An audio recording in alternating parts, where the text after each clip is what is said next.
like a wicked hangover coming on.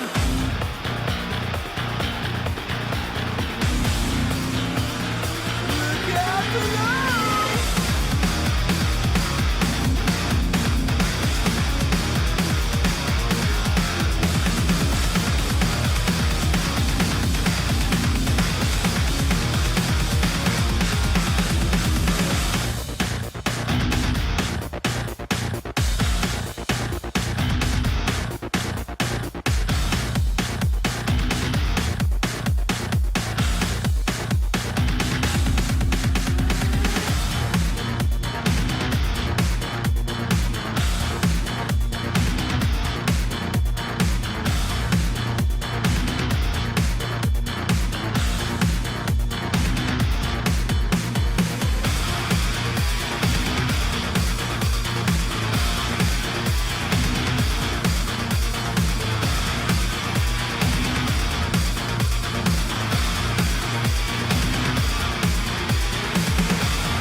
morning, good afternoon, good evening, wherever you are. It's time for Quake. Some Aussie Quake. Hey. If you guys have as sharp eyes as I am this morning, the production did not update that one. But yeah, we're back for the kuachicups Split 2. Week 1. We have 3 beautiful matches today. Donna versus Relicsite, Donna versus Scholls, and Lure versus RR Lucky. Fussy is in the process of joining me to tell a bit about the structure. Good evening. Hello, how you doing? How are you doing? I'm good. I had like a pub quiz yesterday, some dancing, and I did not drink any alcohol, so I'm fresh and dandy. Feeling fresh and dandy for an early morning start again. Back into it again for another split. Indeed. Yeah, so we'll do a quick run over how this is all going to work again, which if you're around for split 1, you'll know all about it. But basically, we're doing a multi-split stage tournament, which leads into a LAN Grand Finals. We are starting out, as I said, this is the second split of the 3. Points are allocated based off your finishing position throughout the splits, going all the way from top of Div 1 all the way down to the bottom of Div 4. Points are allocated accordingly. You will gain points based off your finishing position as well as how you went throughout the season. Yeah, it's quite a simple solution, and then the top 6 of those players will be into Division 1 of our LAN Grand Finals coming up later in the year. If you do want to participate in said finals, make sure you are participating in the next set of splits. Next set of splits is the final one coming up. I can give you dates towards the end of the stream. But if you're in kuachicups Discord server, you will get information about that. But that being said, we have got 3 matches on for tonight for your viewing pleasure.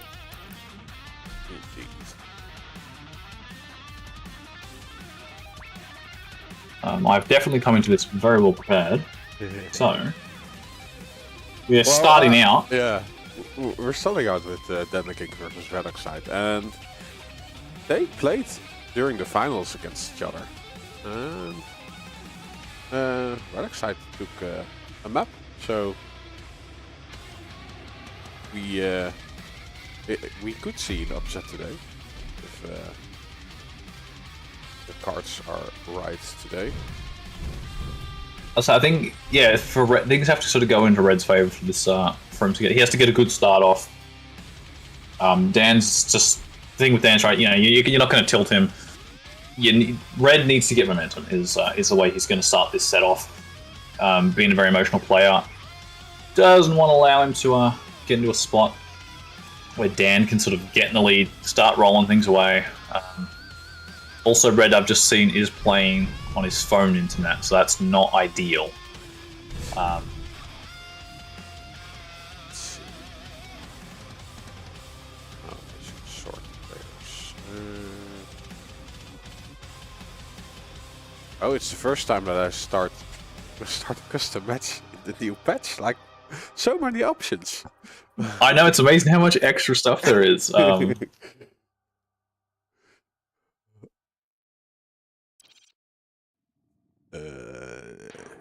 This is the one.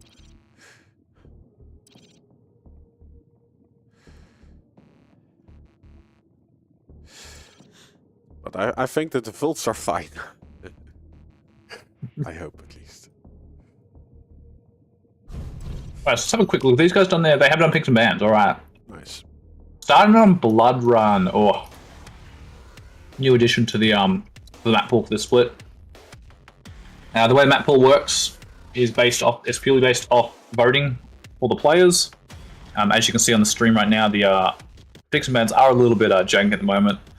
Just doing a few updates to the website, so that should hopefully be fixed up soon. But yeah, starting on Blood Run, we can all read, so it's fine. So start Blood Run, Dan's pick. Ranger, the Visor. I'd have to say, I think this is pretty safely in Dan's favor. I think for this first match, Dan on Blood Run is an extremely scary opponent to face. The Orb, fantastic to be able to get to that upper lower ground sort of positions real quick. Even being able to go from TP exit towards the upper above a shoddy is down to on Mega. Small plays like that, which you can never really expect, you would never really predict your opponent to do. I think that's something that definitely is in Dan's ability. So I would not be surprised if we saw that. Visor, hopefully, Red can maybe take down a bit of a more of a range duel, catch him sort of off a little bit, and see how we can play around that. Moving on, Runes Sarnath, again, another addition into this season's map pool. Strong and Peak of Dan and Galena there for Red. And finally, moving on to Awoken, if need be, Nyx versus Doomslayer for Dan and Red, respectively. Nice. Some interesting picks. Like, yeah, Ranger is so powerful on Blood Run. And Visor is the answer. Like, what was it? Then the King's first? Yeah, Visor. I don't know if it's going to be I don't know if it's going to offer enough to sort of play against the Ranger. Okay. On such a small map as well. Like, I feel like the benefits you gain from that site. But potentially, though, it could also be a situation, right, if he just wanted to get something away from, maybe Dan for later, doesn't want Dan to be... Because, we've known Dan on with Visor as well is, again, something you don't want to see. So maybe he's just trying to... figure if he can take it away early on the start, would be an option for him to just, play the next couple of maps on a more even sort of field. Maybe he's going to this thinking, I'll win the final two, and that's how I'll do this. Okay, the gents are ready. Are you ready? Let's do it. I'm excited. Yeah, too. I sound excited, right? But it's morning. So it's not like super early in the morning or anything for you. Predictions are live. I'll stop the prediction 2 minutes in, and we are ready to kick this thing off. Just while we're loading in, I'll quickly go over our next. Yeah, so after this map, we've got Donna versus Scholls, and then finishing us off tonight, Lure versus Ara Lucky. So all Division 1 matches, all should be a good set. I think Lure versus Lucky is probably going to be a nail biter. That could go down to the wire on either way. I think we saw them play last season when we were early in the finals, and all maps were like extremely close. So make sure you hang around for that final match.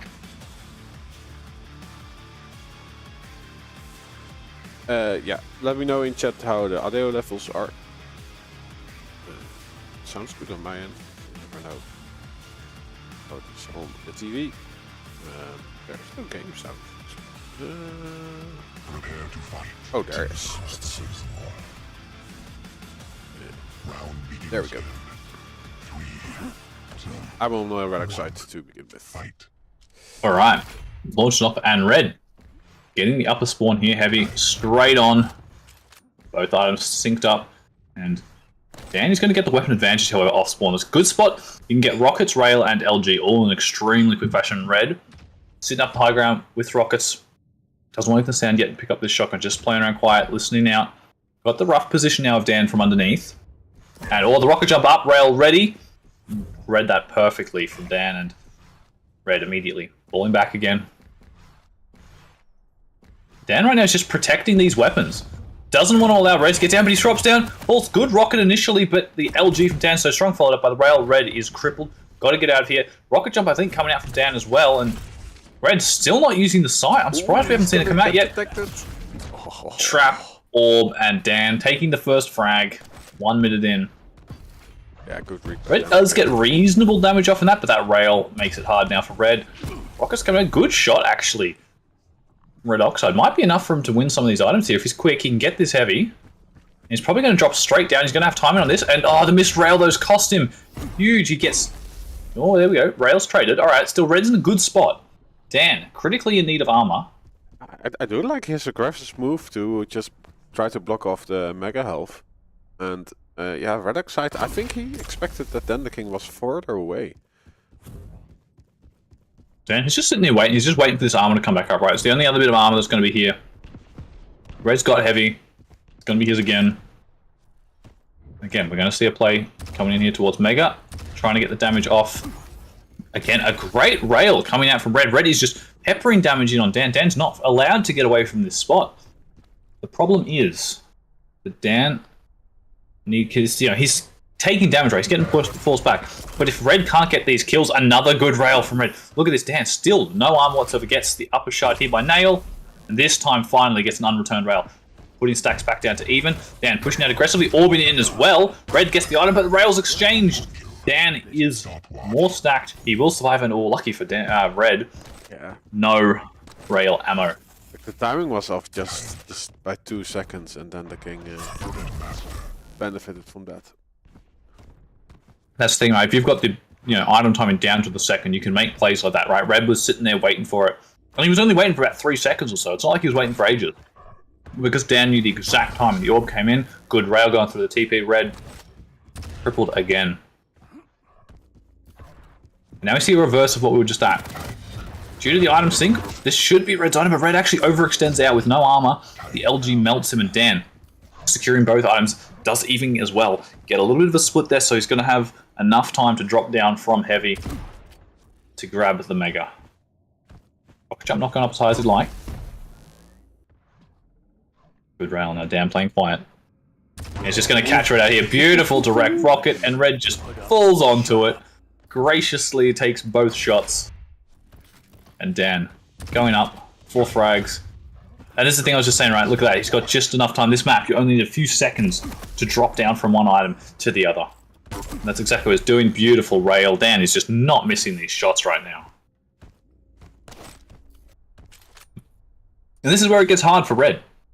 He's lost those first few frags. He needs to find a way back into this game.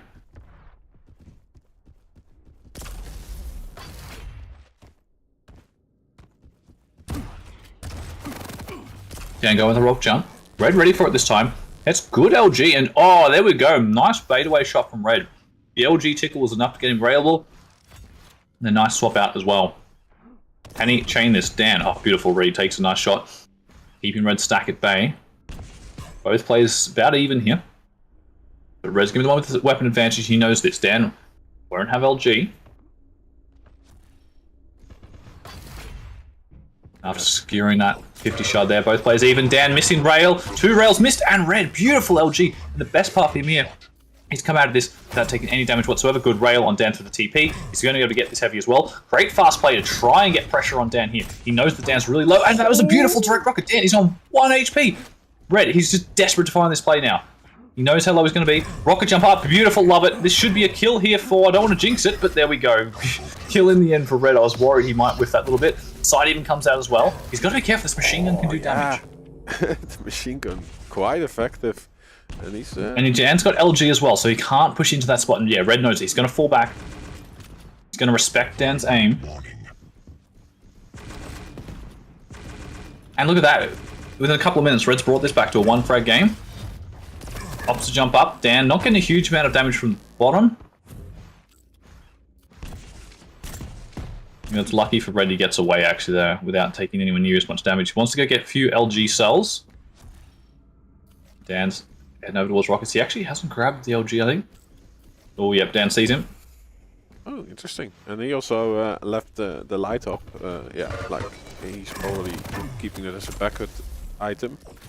Oh, and look at that. Just as I was saying before about the LG, I think that just cost him the frag there probably. Missed a rocket jump there from Dan. Yeah, Red not picking up that LG. He only had 13 cells pushed into that fight. The LG here, good from Red, but better from Dan. And Dan also has the Mega to fall back on. And that fadeaway rocket too was nice. And a little bit extra as well. Yeah, I like how he took the time to plant his cursor just at the arc, the jump pad takes. So just click at the right moment. Yep. And so there's a little bit of extra damage here that can add up in the long run. However, this time, so Dan not able to convert that into another frag, but still 2 frags up. There's still plenty of time for either player. This is, however, one of those maps is renowned for being able to run away on. Dan could very easily also denying that armor. If Dan wants to, he can just sort of start playing this a bit more passive. It's going to be hard for Red to catch up. Good Tribal. That was the sight used.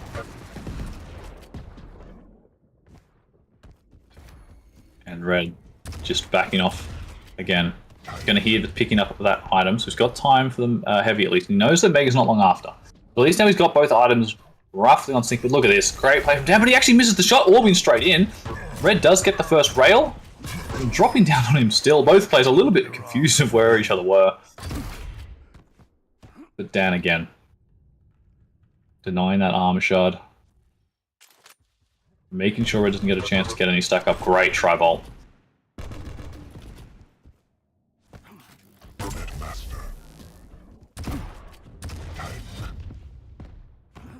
And what do you do here if you're Red? Like, he's just...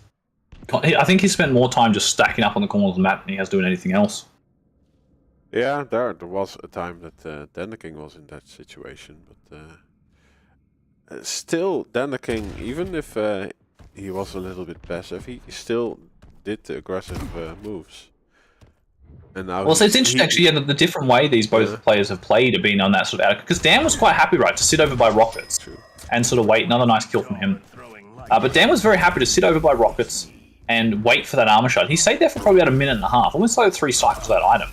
Whereas Red, he sort of opts to run around the map a lot more. And we'll see if he does it again. He does go to this side of the map, but he does go through the TP to get these 225s. A great shot from Red. That was a beautiful shot. And oh no, Dan just pushes straight in with the rail out, takes the shot, orb in case he missed, but of course he won't miss. He's got all the confidence right now. Another great shot. Red pushing through, and look at that. Easy, clean, impressive from Dan the King. And oh, there we go. Oh, rails from both players miss. And Red actually with the shotgun, he gets the kill. 8 HP. Yeah, like... is this it? This is it? He got the heavy from Dan the King, so... Oh, but he is not... Unfortunately for him, yeah, the damage he took in that fight, he just couldn't stay around there. The Mega was just a little bit too far off still. It's keeping it close. It's been quite a respectable game. There's just sort of a period where Dan just, he can chain a few frags together. Oh, Dan. Oh, beautiful play. Rocket jumps up onto the heavy, and then orbs straight onto Red's position. So the second he picks up that heavy, he's ready to go. Sight comes out. Good pickup with the LG. Good damage. Gets that frag back after the suicide. But right now, it's just a bit of a confidence boost, I think, for Red. But he has been playing really well this set. Oh, great Tri-Bolt. Bit of a mishap there on the nail cross.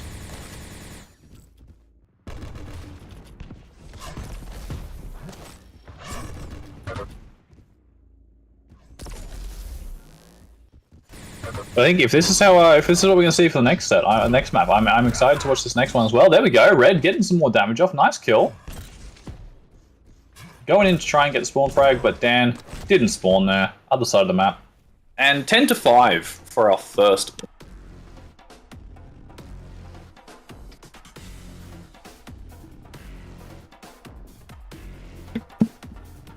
Yeah, it's our first time seeing that map back in the active pool. Love it or hate it, it can still lead to some entertaining matches, and that was a good match. So. Yeah, definitely. This was not the slow-paced chess match you usually. That's the thing. I think Blood Run does get a bit of a bad name for because you see the matches where you get like 2 frags and then you just lost back the entire game. But that's one that was an exciting one to watch. So.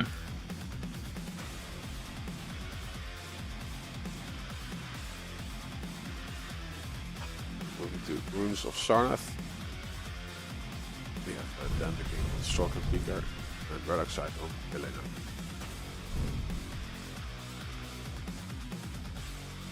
Yeah, so after watching that first map, how do you like the matchup here?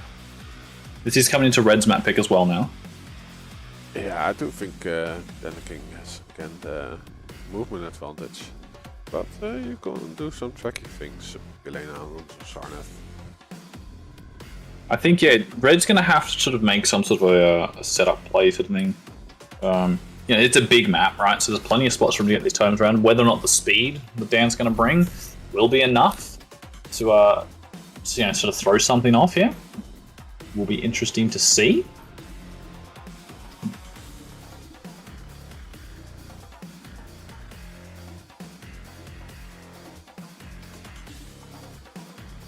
And Red is ready to queue up. At least I think Red's ping was reasonable for that set. He wasn't too high on the... Oh, it's Dazbok. Hello, sir. Mick, first series, second series. No, this is the first series, second map. Dan came away with a win on Blood Run, 10-5. It's actually quite a close match overall. It's a good set. Or good map, sorry. So we're looking forward to seeing Ruins of Sarnath. As we said before, yeah, both new maps in the map pool for this split.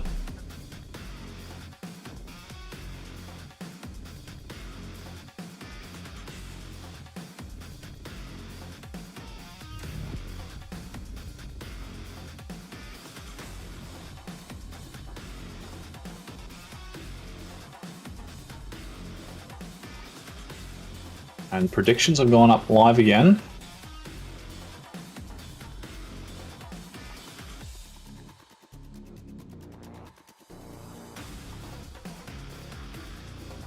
So while I have been saying, yeah, it's potential hits for Red takes, I do still think Dan will probably take this, but I think this will be a closer match. I think this might only be like, you know, potentially a frag or two in it.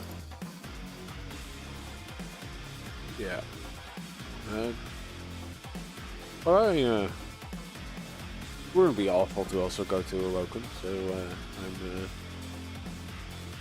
hoping the Elder Gods are will excite for this one. Also, I don't think anyone in the chat would complain about more matches tonight. So. 3, 2, 1, fight. And kicking us off here on Red again, immediately totem out. So he is going to probably try and set up, go straight over to Mega. I like it, doesn't delay. Got rockets as well, and Dan. Yeah, the problem is Dan's immediately perched up with Rail. Red take a second one as well coming up from Dan. Dan's just going to push in. He's hit 3, Peeker out, 18 HP left, and Red, he's just got to keep running now. Dan's going to want to keep aggressing, goes up the jump pad behind, the rocket's not connecting, and Dan gets a really clean frag. I don't think Red actually did any damage off in that fight. And catching him a spawn now with the LG as well. Rail misses, fortunate for Red, he's able to get away. He's got that totem up there, but the question is if Dan sees it, which he doesn't, he dies before he even gets a chance to get up there. Wow, what a quick beginning. Yeah. For a... you know, potentially one of the largest maps, and you don't necessarily always see it. Dan just dropping straight in. 3 kills in the first minute. Yeah, that advantage. Maybe I'll be eating my words off. It's just yeah. absurd. Like I think the speed that he's got right. True. Redexite can cannot get to a weapon at all. And Red has set himself up with a couple of totems up in that back corner there. But the problem is once Dan realizes that and goes and clears there, this could be a chance. Both players railable, Peeker comes out, Red is much lower. But Dan, he's still got to be careful, doesn't want to peek out. Which just means he's actually going to give up Red. But no, I need to stop calling it Red because it's you've got Red and Red in the same match. It just makes life complicated. Dan still not checking for the totems back there. There are 2 behind there. Red Oxide, catching him out in mid with a good rocket.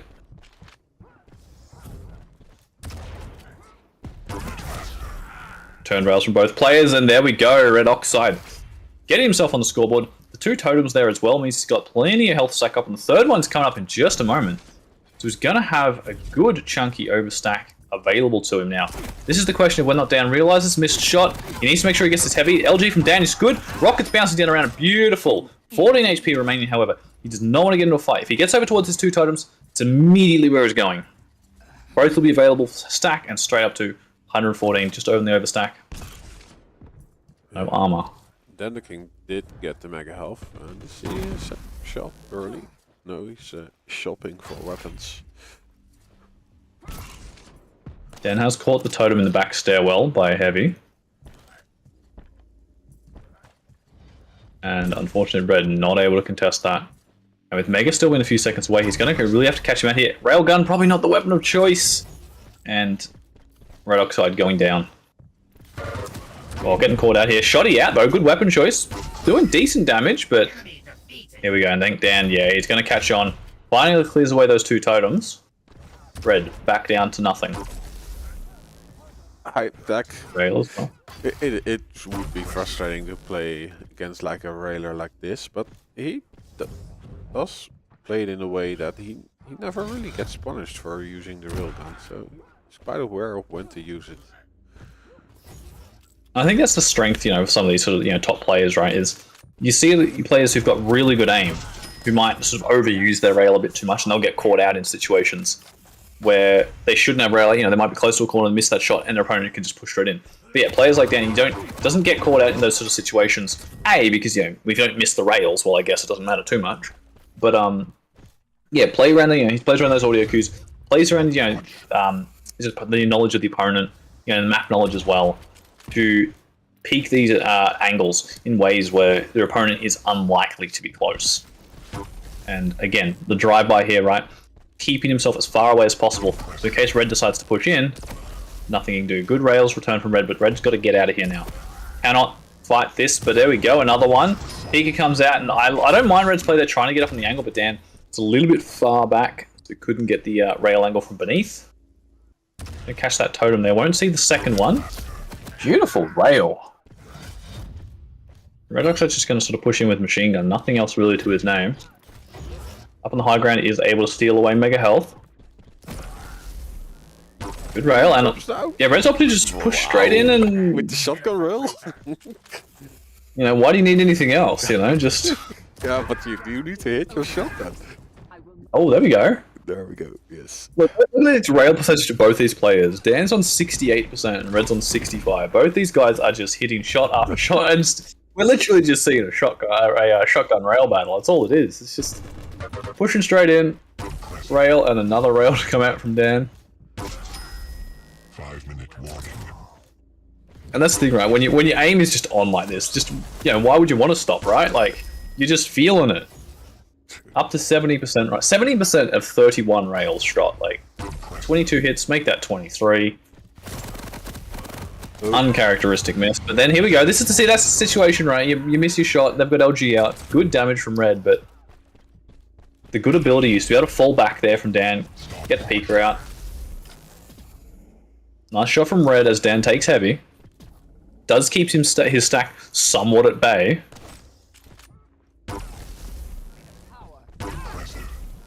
Totem comes out to get that little bit of extra health. Dan playing that around perfectly, and then he also decides to swap weapon for once. Probably the first time we've seen it in a fight. First rail comes out, second rail comes out, and will the third one connect? The patience on the third shot to ensure he hits it. Gets it, trying to push for the spawn frag. Doesn't get the spawn there. And another rail again. Look at this, Dan's not even going for other weapons. He hasn't picked up Rocket or LG in goodness knows how long. Here we go, this could be a chance. Stops that to nail though. And well, yeah. I guess I must have done something, because when I said this could be in a one frag game, not looking likely right now. Great nail as he comes up the jump head. Getting those few extra ticks of damage off.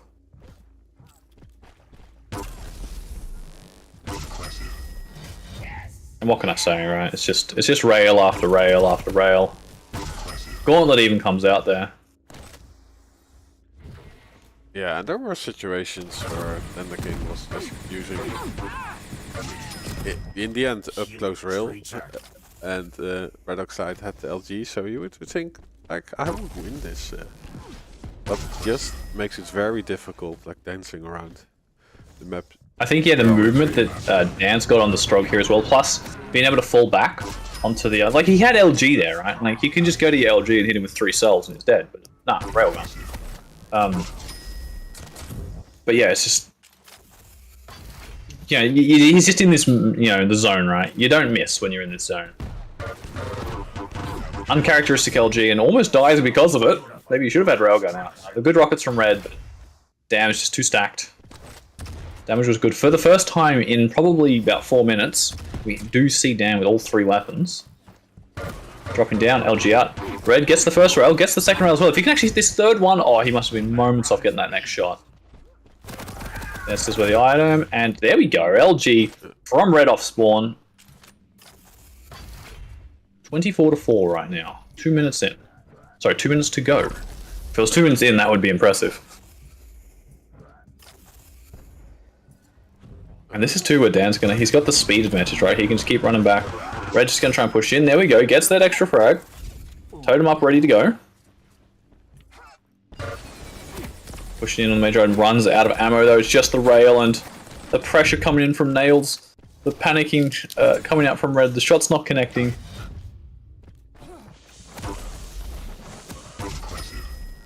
Was that supposed to be a challenge?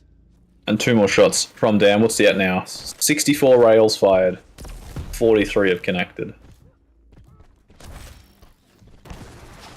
I've had games where I've shot that many LG cells, let alone rails shots.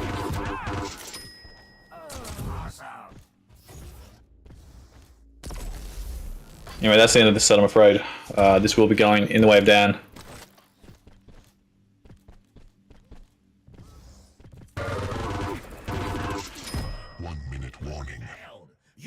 Right now, he's just trying to get up a bit of a highlight reel, trying to see how many frags he can get up to, see how many rail shots he can hit, you know?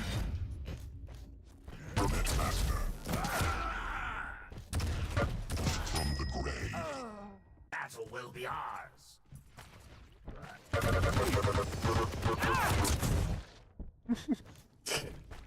So in the closing few moments here of this this set, let's have a look at the next game. I think Dan's at the moment just doing his victory lap. Hang on, 2 missed rails. What is this? There we go. This will take a second. Red getting the kill to clean it up.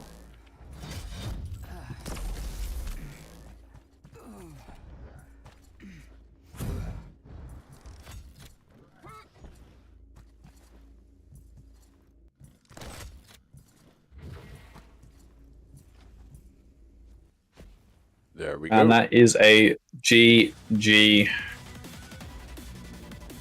Unfortunate for Red, but I don't think there's anything you can do against that, right? Like,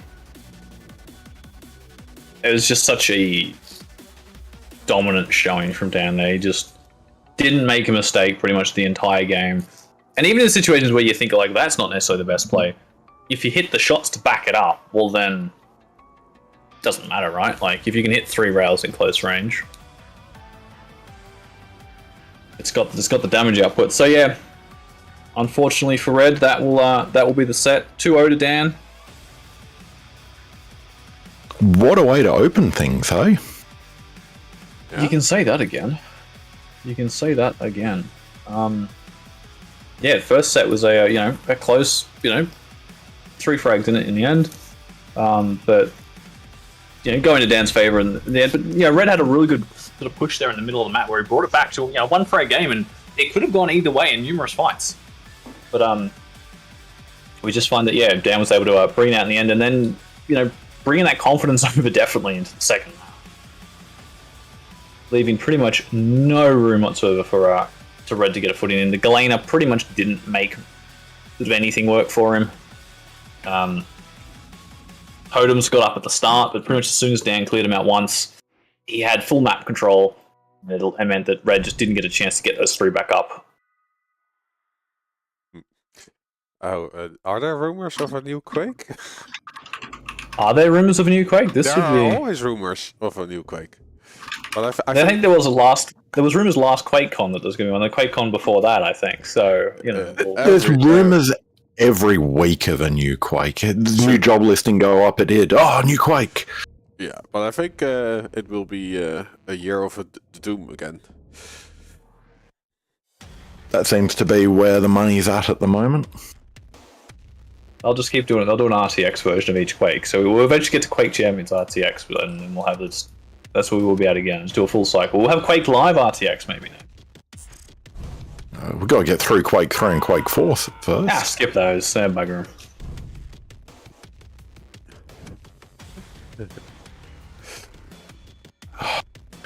them. I'm sure if Quake 3 RTX got released, someone would have a problem with it and there'd be drama. Yeah, but what does a fast-paced FPS leads with? Like, it does not benefit a multiplayer game, I would say. Yeah. Yeah. Our next. Anyway, let's talk about. Let's skip over the rumors now. Yeah. Let's go on to some more solid fact stuff, like the next game we've got. Well, I was going to say, it's the fact that we've got a game, but the rumors are who's going to win. Oh, Exactly. yeah. What rumors have you been hearing? As well? Donna back on the keys. Scholls never left the keys. Like, Scholls has been playing really well recently. natural talent versus hard work happening here. Yeah, exactly. I'd like to think hard work will always win, but you can never count Donna out, right? Like, But the $1 million question is, what is in the in-game nick of Donna this season? oh, good question. Let me have a look. If he's even online. Still Fortnite Gamer. Fortnite Gamer 57. He's That's Salty's the one who normally changes names. Cheers to Salty if you're in chat there, mate. Do you reckon he'll be back on Salty by the time the LAN rolls around? Whoa, that's a tough one. That's a tough one. I mean, it's $10 a name change, isn't it? It might be a bit much for someone as young as that. Yeah, I still remember Donna Ariana Grande. Did he have a relationship with her? He probably wishes it. Wait, is this a rumor I'm hearing? Hang on a minute, Well, boys. they joined names together at least, so Yeah. I remember when Donna had the nickname Donna. God, when was that? That's a long time ago. That Right. would have been around the time he joined. I think I've got clips of me actually being able to beat him back then. That's how long. I remember the days when he first joined and I would beat him, and then it's like, not long after, it was like he'd absolutely destroy me. I'm like, oh, Hodge could even beat him at that stage. that's saying something. No, cheers to you, Hodgie, mate. I see you in chat there. All right, let's look at the map. Let's talk about the map. Awoken. What do we got? Ranger Pretty clean Mix. cut. Yeah, pretty standard. Veil. Yeah, that'll be Shrawley's pick. He likes that map. So pretty much standard stuff to begin with. Lies Strog, fair enough. Blood Run is going to be the interesting one here. Interesting that Scholls is actually picked that. I thought he was very much against Blood Run, but He's against it, but he's also pretty good at it, typically, historically. okay. Whichever form of past tense you want to use to describe it. Yeah, this one's Yeah. going to be interesting. I don't really know. This could go either way. Because, Donna hasn't been playing a huge amount. And Scholls, the whole meme has always been like, Scholls, like, the noodle LG and stuff. But he's actually been hitting pretty hard. Like, Let's be honest, for the last 2 seasons, Noodle LG just has not been a thing that Scholls has had. I know. And that's a disappointment because it means we can't joke about it. But it is good for Scholls because... I've got so many jokes about Scholesy hardening up his shaft that I could deploy, but I'll keep them to myself for now. But now, well, a couple of minutes into the round, we'll see how you go on. But But yeah, Donna's it's just the raw natural talent of Donna. Like, just because they haven't been playing for a while doesn't mean that, they're going to suck. They're obviously in Div 1. They've earned their way into Div 1. This is going to be, quite an interesting match. I'm not even going to put a prediction of who's going to win. As I said, it is literally hard work of Scholzy's versus the natural talent of Donna. 50-50 toss-up. 50, yeah, look, you know what? I'm going to say Scholzy because, as we all know, Donna's shit. So, it's easy win for Scholzy. But, no, Hamo, stop trying. he managed to do Don't. it No. last time. Wait, so you're predicting Awoken going to Scholz, are you? Yes, I think honestly, I think Scholzy can take this. I think Scholzy can take this 2-0. He bought a map. He did. Yeah. If you want it, Hamo, you have to support the Twitch channel again. Let's get this map showing You on have to stream. donate for it. Yeah, let's go. Let's go. Let's start off here on Donna. Yeah. Yep, I like it. Yeah, pretty stock standard start there, getting himself the rail and the heavy and coming straight in with some aggression, but great defense there from Scholls. Tribolt just keeping Donna at a distance. The one rail finally does connect. The orb comes straight through. Invis out. Both players critically low. They're going to go for TP at the same time. Scholls is ready for it. The LG 2 ticks is all he needed. Donna taking the first frag down. Surviving just. He is critical, but he's on the wrong side of the map. There is a big delay between items. Scholls is probably going to be able to get both these items if he plays his cards right here. I'm assuming he will. He knows these timings. Donna, not on a healthy stack, doesn't have Invis, but Scholls has actually just given this up. Do you think that's maybe because he doesn't know the timings of what he needs? Like, he would have known the timing for the Mega there, but the armors, he wouldn't have that locked down yet. He was playing over the Mega there. He sort of like let Donna just sit around the corner there. So maybe Scholls just didn't realize how much damage done, or just wanted to respect Donna's play there. Wanted to get his weapons before taking fight. Rockets coming out, both players not too bad actually, damage-wise. And Donna's just going to hide away in this T position. Rail's missing. Scholls is delaying that item. I don't think Donna was ready for him to be there. The orb comes out. It's a fake play. You've got to always respect that orb, though. You don't know if they're going to take it or not. Mega's still up. And yeah, this is a good play here from Donna. He's just going to play back on this angle. If Scholls tries to push, he can fall back. Grabs that Mega. Play from this back angle. No armor. And so this LG is going to do huge damage. Does get this bottom shard beneath Rail. And Scholls now with the high ground position. Just waiting for him, but... It's actually playing aggressive here on this one. Good swap to the LG. And wow, Scholzy, the Rail swap, gets the kill. Heavy's up for him as well, but he's got to be so careful here, Donna. Straight onto the rail. I like the LG continues spam, doesn't allow him to get a good peek. He's just missing shots, though. Oh, beautiful try. I'd love to see him with push with the LG. Doesn't matter that he takes that shot. Great play there from Scholls. As soon as he heard that extra shot, you knew it was his opportunity to push in. Catches him here as well. He might be able to get a kill. Missed rail. He's probably opted to back off, which he does. Doesn't want to take the fight when he doesn't need to. And Donna's just going to push in. The shot's not connecting. Donna goes for the midi, misses. That's unfortunate for Scholls. The fact that Donna got sent flying, probably should have swapped weapons there. Had everything he needed. But Scholls, even after that, he still got the positional, you know, he's got the items. Oh, great defensive from Donna. The amount of camera clips in Discord recently has been inspiring people to go for the middies, obviously. You know, Kama's a bit of a legend. He can hit shots that others can't. You know, he's like that, so... And here we go, see, Scholls rock jumping up. Oh, that was an interesting. They're going for the middies again, not connecting, and a bit of deja vu right there, seeing the exact same thing happen a moment ago. And again, going in the favor of Donna. 3-3, aggressive invis, love it. Scholls, he's not going to be ready for it. Gets the damage. Frag. Oh, good direct. Guess Scholls stole Mega away. It's something to work with, but... What do you do if you have a Nyx who's just going to wipe all that Mega away from you? Oh, look at that shot. Great Tribolt there. Keeps Scholls alive, actually. And Donna's rail not really connecting, and Scholls actually aggressing here with the LG. Good shot there, Donna. Getting the shot. And Scholls, he can't hang around. Good swap to the MG. Both players really, really low. And yeah, Scholls, you can't walk just catches him. You should know better than that. Walks in, takes the shot. He saw it. Look who's in chat. It's the man himself. Kawachi, mate, how are you doing? Good to see you around.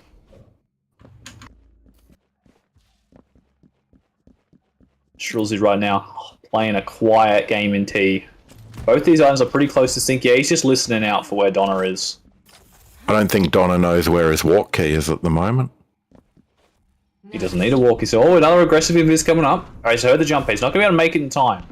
Scholls will have heard that. I love the use of the double jump there from the Nyx. And look at those rockets. Absolutely superb. Yeah, I was about to say he's removed his escape potential, but it really didn't matter in that instance. And the rocket damage straight off the spawn is immense, but rockets straight to behind. Shrill going for the midi, and it actually... Well, it works out against the wall.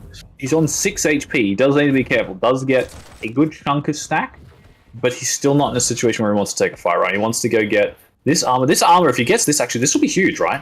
Because Donna's got... Oh, he's actually... Yeah, good play from Scholls. I wasn't even... Mega, yeah. I've got time in the top left, and I didn't even realize what was going on. Well done, Scholls. That's what happens when you know iron timing, right? He knows he's got time to push in there. Donna spawning on the light, as the light. He's got no armor. He can't hang around for one of these fights. Look at the monster stack Scholls has got against this no armored Nyx. That will allow Donna to realize where Scholls is. He's going to get that LG 50. But even with that, like, all it takes is one bad fight, just like that, and Donna is... You got to hit those rockets, though, and if you're flying around like a bunny on crack, you're not going to hit them. And that was that Invis force there. So Scholls, he's 2 frags down, but there's no Invis right now. Swap to LG, mate. All about, I like it. He can still take this fight. He needs to get this kill here, but oh no, Donna 5 HP. That's 2 frags now that Donna has got, surviving with almost nothing.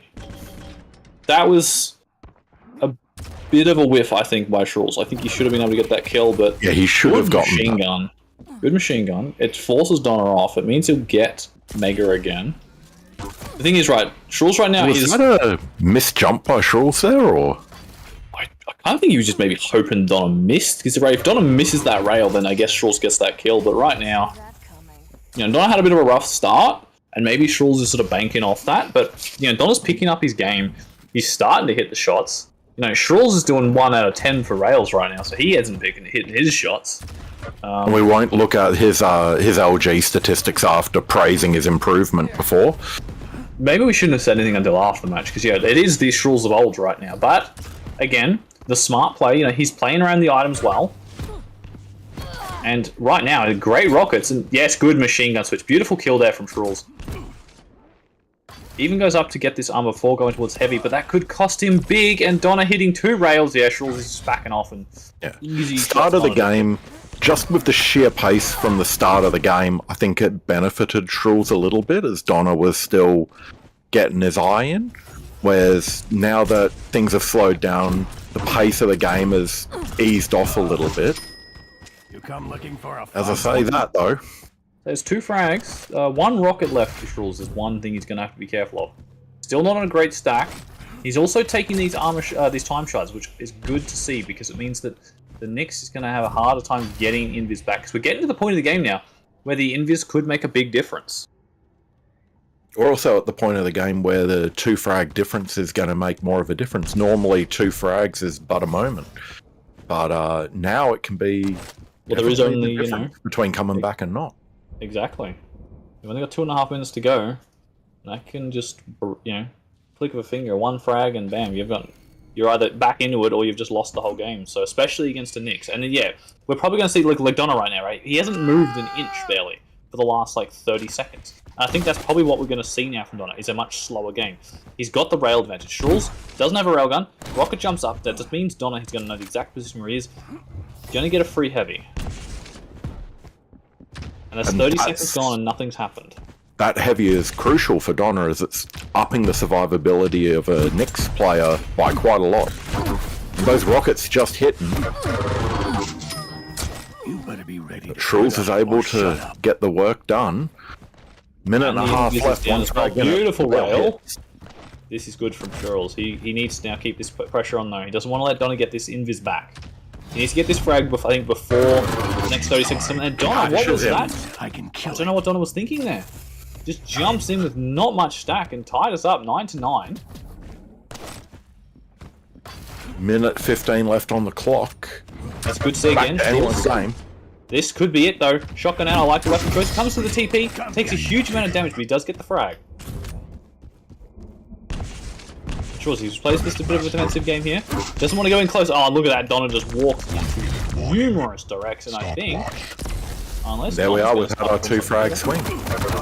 Yeah, exactly. And pushing up, and LG, yeah, and this is Scholls' game. I think Donna at this point is probably just pushing in, hoping for the best. But, you know, Scholls is hitting his shots. Now let's check. You know, his rail's gone up to 15%. That's pretty good. We still won't talk about the LG, although, as we can see, the LG is hitting where it's needed now. That's the thing, right? Before he's actually just got pushed off the map. Look, I think it's going to be extremely hard for Donna to bring this back into a, well, he's going to try. Situation for him. Scholls has got the other thing. Yeah, Donna, the aggressive means Scholls is going to get that item, but he might get pushed out the map. No, not quite. 15 seconds. Had to go for that push there. Yeah, good not doable. Yeah. I think Donna had to go for the play there at that jump pad just to sort of hope for the best. And Scholls just push him in the corner with the LG. Actually opts to go for the gauntlet, doesn't connect, but you know, he's got to try it. Almost. And Scholls showing map 1. Hard work beats raw talent for now. Yeah, I think the end, there was a couple of plays at the end there which was just a bit questionable by Donna, where it was a close match, and it was just like, you know, he dropped on Scholls, right, when it was like 9-8 or something like that, or 9-9, and Donna's Nyx for the big words from Kuachi, from the Nyx specialist himself. There you go, Donna. Stop playing Nyx. Play somebody else. Do shit even for the bin from Danda King. Donna getting roasted here in chat. Well, can you really blame him? Exactly. Look, I'm gonna say I think he did kind of throw that match a bit at the end.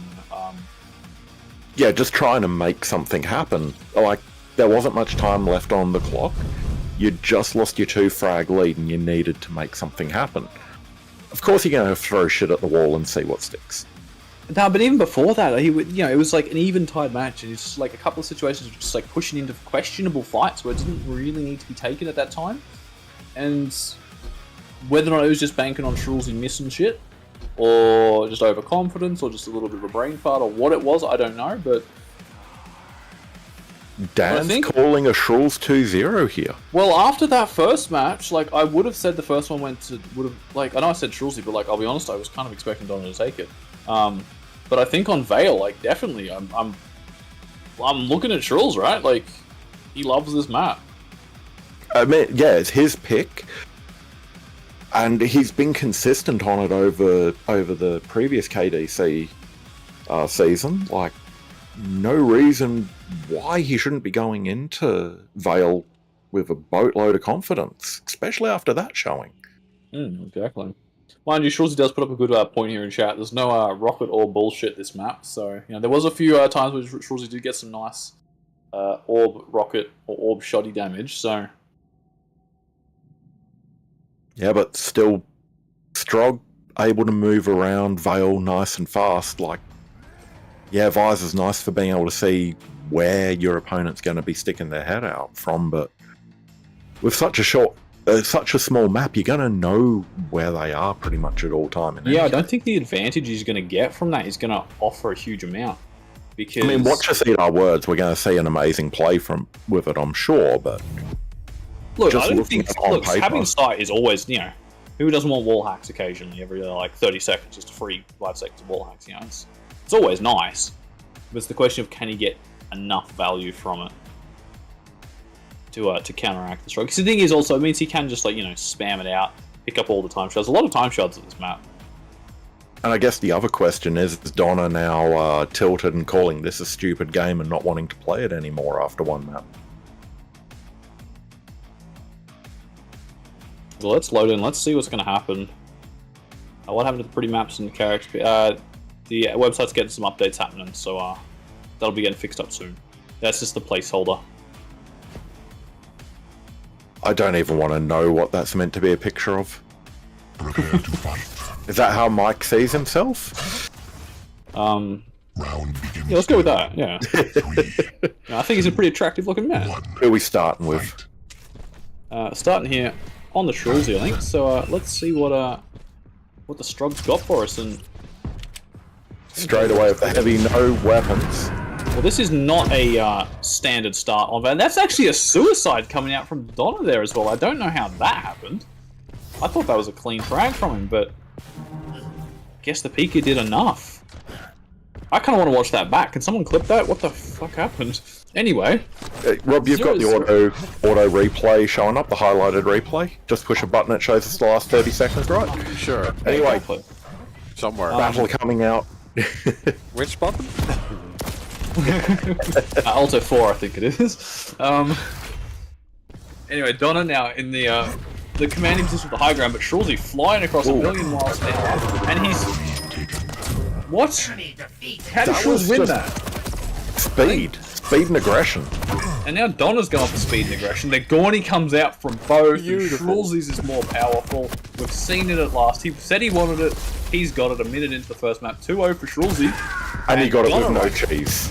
No, exactly. The cheese is about to start happening though, and I think he's going for it. He's done it again! Yeah. He's done it again! 2 in a row. 2 in a row, Scholls, what are you doing, you mad lad? Hit it, go on, go for it again. Do it, why the fuck? Am I allowed all player of the night already? Maybe. Maybe. Look, he's won in our... Even if he loses this set, he's won in our spirits. And, oh, Donna surviving just 30 HP. This machine gun swap from Scholls not hitting the damage. And is this the aggressive, pissed off Donna we've been waiting for? Maybe this is the turning point. You know, he's sitting here thinking, it's like, these guys are talking shit in chat, you know. I'm just like having a bit of fun. And then he's like, alright, fuck it, I'm gonna try. I want to win this now. He's gonna come back hard. I think a double humiliation would be enough to make anyone try. Scholls goes for the shaft to the back, tickles a little bit, doesn't get much through. Donna's just getting out of there. Rocket exchange, lots of damage. Pika's just not even in the conversation. Kip flips him just as he goes through the telly. And Donna knows not to go down and exposes back for the gauntlet again and gets a frag. 2-3. And this is the kind of turnaround we like to see. Yeah, this is yeah, Donna playing I think a bit of a smarter game now, right? He's sort of focusing a little bit more on taking some of these fights that are a bit more advantageous to him rather than sort of just these brute fights, right? Like I think maybe he was just going to these fights thinking, I'll hit more, so I'll win these fights, and now playing a little bit quieter. Scholls though just waiting patiently, and you can't push to a TP against, you know, a fully stacked player like that. Scholls gets heavy, he's got a huge stack. And Donna's going to try and defend this Mega. There's still a couple of seconds, and actually it's going to be his, but Scholls just slightly off his timing, and I know Scholls likes doing that play there. He's got decent damage off here, and yeah, Pika, great choice to come out. Oh, just surviving in that situation. Doesn't want to hang around too long though, because this is the exact reason, right? The machine gun off spawn will be enough, but machine gun, just get the telefrag.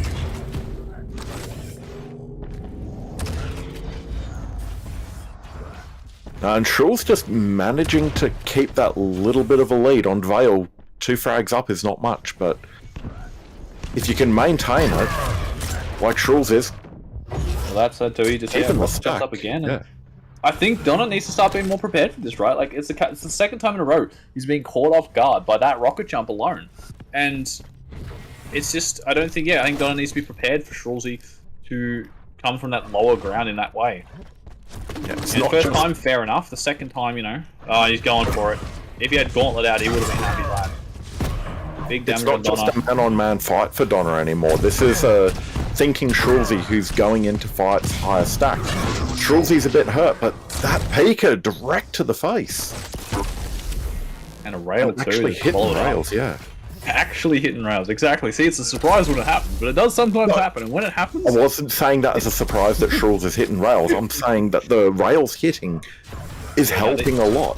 They are big rails to hit, right? Like, when you do hit that sort of off-spawn rail, it just stops your opponent from making a huge play. Mind you, Donna's got a good amount of damage off, and it has sort of pushed Scholls off, and he's going to have to play a little bit faster down until this armor comes up. And Donna pushing through Scholls again. Just going for some of this TP play, and Donna's not. He's just spamming rockets at Mega, but Scholls, he's sort of a player who won't just, you know, walk to the item as soon as it spawns. Nothing connecting to Donna. I think he's just. Oh, there we go. The direct hits, I guess. I know the memes. I know the memes about Scholls and LG. But can we just compliment him on how good that LG control's been the past few fights? Tries to pull out the cheeky gauntlet there. We saw that, Scholls. Yeah, look, he's getting the damage up in these fights, but he's Donna just pushing in with Rail. That wasn't the best Pika I've ever seen, I'll be honest. He's going for God. Yeah, I knew it was coming. And this time Donna was ready. Donna knew exactly what was happening. I hope that doesn't come back and bite him in the ass, but still high on at the high grade. He's going to get Mega here. The LG is actually quite nice. It's around the pillar, not hitting a huge amount, but enough to get the kill. And huge amount of health there for him. And Donna just pushing straight into this item. Sorry for this weapon. Dodging by Scholls in the previous fight. Yeah, and so he does actually win out in that fight there, and Donna's just hanging around up top. If Scholls knew how low he'd be, probably just try and take this fight. And yeah, here we go. Great movement. Oh, but Donna, the beautiful rockets. Wow, surviving 8 HP. Scholls. Very, very lucky. He has got the Destroying upstairs, so he's got an extra 25 health to grab. shots. He knows the Mega's there and he knows he can't get it. Nothing he can do about it. But Donna hears the pickups and he's going straight for it. But he doesn't pick up the kill, it was a suicide. I think for Donna though, that's taken so much health off him. And look at this Pika, it's still going. There's no way does that connect. Just got around the entire map 3 times. Scholls, what is that? That shouldn't work. I was going to say the damage that Donna did in the previous fight was good, but then Scholls managed to get so much off before he died that it meant that, yeah, he was still, he was the Pika that could still kill him, and pressure now still coming on from Scholls. Good stack, LG out. Oh no, the TP Talafrag. Oh. And Donna's in a pretty good position here to convert, but... Donna, he's waiting for it, he knows it's going to happen. I like it, right? He's adapted, the thing is, right, he's adapting to that play, right? This, you know, we make the joke about it, but that's, you know, Scholls does that, and a lot of the time it does a lot of work. So I mean, if it's worked for you 3 times in a row, you'd go for the 4th. Exactly, so he's sitting around there, the gauntlet out again, more damage, but not the kill is the thing. And the score's starting to get dangerous for Scholls here. He needs to pull his head in if he wants to maintain his lead here. Donna's methodically working away at that frag deficit here. Lovely rockets hitting. We see the drop away Pika coming out again. I really do like that Pika actually, because look how close Mega Heavy was, right? If that Pika didn't come out, Donna's safe to push out in the high ground and get, you know, fight for Heavy. That Pika just forced Donna off the Heavy, so it was a free item for him, and now I think he doesn't actually have timing on the Heavy either. It wasn't the first time that Scholls has done that. That's the 3rd time he's pulled it out, and Donna was expecting it. He dispatched the Pika and was able to maintain position and get the Mega for himself. Lovely rocket rail combo there from Donna. Scholls is in such a painful position right now. The thing is, Scholls is playing evasive right now, and if you hit a direct rocket like that, that's beautiful damage. Mega will still be up, so there's plenty of stack. But look at this, what Scholls is doing. This is what I like, right? He's not pushing out into these common walkways. God, speaking is hard. He's going in these sort of like more back routes. So look at the time he's killing. There's still a heap of frag, you know, it's 4 frags to tie this up. Great rail too from Scholls and getting a bit of damage off on these small weird angles that Donna's not expecting. Yeah. Again, trapped through the TP. As soon as Donna leaves top mid to go and fight somewhere, Scholls is there. He's stolen the spot. He's playing this quiet, and Donna doesn't know where he is. Donna jumping down with the LG, and Scholls with the great rail follow-up. And look at that. What looked like a good comeback from Donna has pretty much ended the game now. 2 quick frags from Scholls based off one singular play. Because Scholls heard Donna leave, took the TP position, and then fragged him as he came back through. And just Donna wasn't ready for it. And that's the beauty of playing quiet in this game, is playing smart. And look at that, he's just chained this into a heap of frags, 4 frags. That's GG. Scholls putting in the frag bit early. He saw Dan do a runaway in game 1, he's gone, here's my version of it. And having said that, I believe it was Dan's prediction of Scholls going 2-0. Yep. And there you go. Ladies and gentlemen, hard work does pay off. Hard work beats talent. You can't put that on a shirt. I'm pretty sure a YouTuber's already done that, but... No, that's definitely going to be GG there. 15-8. A year ago, if we were to say, hey, Donna versus Scholls, Vale, Scholls win 15-8. Not even just Vale, like the whole set, you know? It's just like, yeah. Like winning 2-0, like again, especially on Awoken too, like it's and it's not that Donna was playing bad necessarily either, too, right? Like Donna, there was a few mistakes there, maybe wasn't hitting as hard as normal. I mean, we saw plenty of Donna on screen as well. Yeah. Donna didn't make many mistakes. He just made slightly more than Scholls. Scholls put himself in better positions. I think Scholls played better. Yeah, Scholls I think played a better out of control game as well. Whereas Donna, while out of control, seemed to just like seep a few extra frags. Whereas as soon as Scholls was out of control, he was a ghost, right? He was quiet. He was in the corners of the map. He would wait until he gets full armor, full health. He'd take a nice rail, and then he'd try and make something go around that. He wouldn't just, you know, charge in and try and take fights, hope for the best. So yeah, and I mean, Donna also spent more of his time reacting and adjusting his playstyle to what Scholls was doing. Okay, Scholls got those 2 gauntlets back to back. Donna goes, okay, I see what's going to happen here.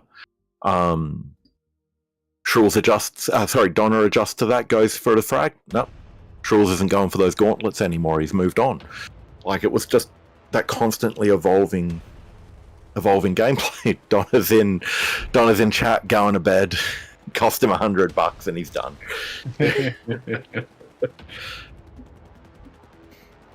Come on, Donna. Hard work beats talent, mate. Get on the grind. Yep. Put in the work.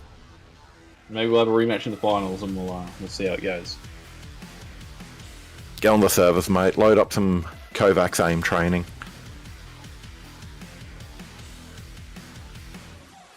What have we got coming up next is the question. That is the question. The question is, the answer to the question is Lure Lucky. Yeah. This is going to be a good map. I was saying earlier that I'm pretty certain it was these two we watched in the previous finals, I think. And like they were, I think we went to, if I'm not, I could be mistaken here. Is Lure, yeah, Lure's still in chat. Lure, you're in chat still, yeah? You haven't left? Because you and Lucky played last season, like finals year, and with like all 3 maps. And wasn't it the full 7 maps, if I remember correctly? I think it was only best of 5 or something, or best of 3, best of 5. I don't know, I can't remember. I've got to say, it's so weird seeing a photo of me on stream without a beard. 4 maps, but mega close. Oh, okay. Yeah, so it was AQL 6, 4 maps, but they're all close. Yeah, okay. Yeah, so either way, you know, it was close games. And I reckon we're probably going to see similar sort of things again.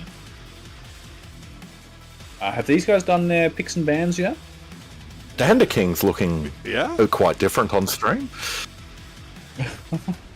Indeed. Why is this Dander King? I don't know, is there something you want to tell us? I didn't even realise Dan had joined us in the cast here, you know? Well, welcome in. It looks exactly like me, to be honest. I hate to say it, Dan, I think you're a bit shorter. only by an inch. There, I fixed it. There are a lot of lures in Quake. So... But I think the one with the Polish flag is lure. The lure. I think it is just Lure. He's probably the only. Is he the only one online? Probably. He's not online. Oh, okay. Come on, Lure. Boot up, mate. But he is. Well, he is in chat, so he is online, not in game. Yeah, he forgot he's playing. That's all. He'll be here in a minute. Sorry, I'm just reading chat, and Dan's got me chuckling. Sorry, hide or clock.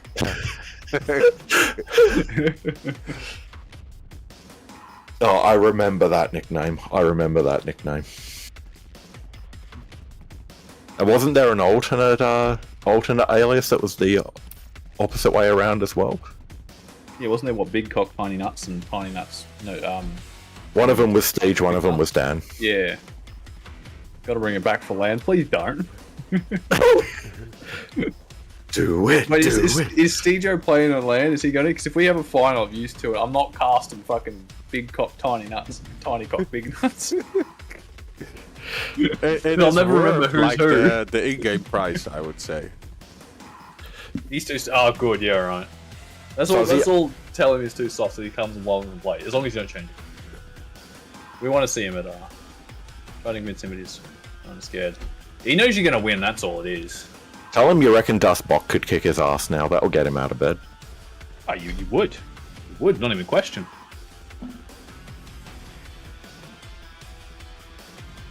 So is Lure going to actually get online? Are you able to log into Steam?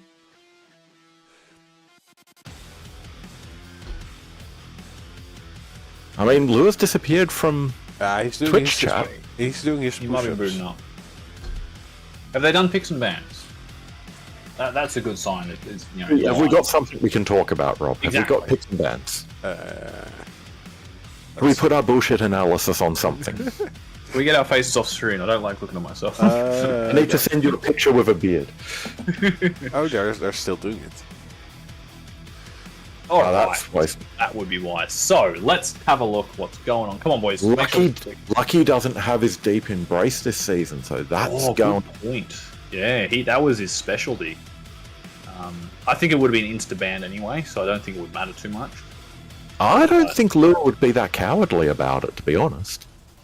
I don't think it's a question of coward. I think it's just a question of respect, right? Like, if you play someone and you know they're going to be that strong on a map, like, even if you're half reasonable on it yourself, I think you just like, it's like, all right, I respect, I've seen you play it. I know how you go on this map. I will respect that pick, and you can. Well, we're not going to play it. I don't want to see it happen. And I was going to say, speaking of respect, Blood Covenant was the first banned map.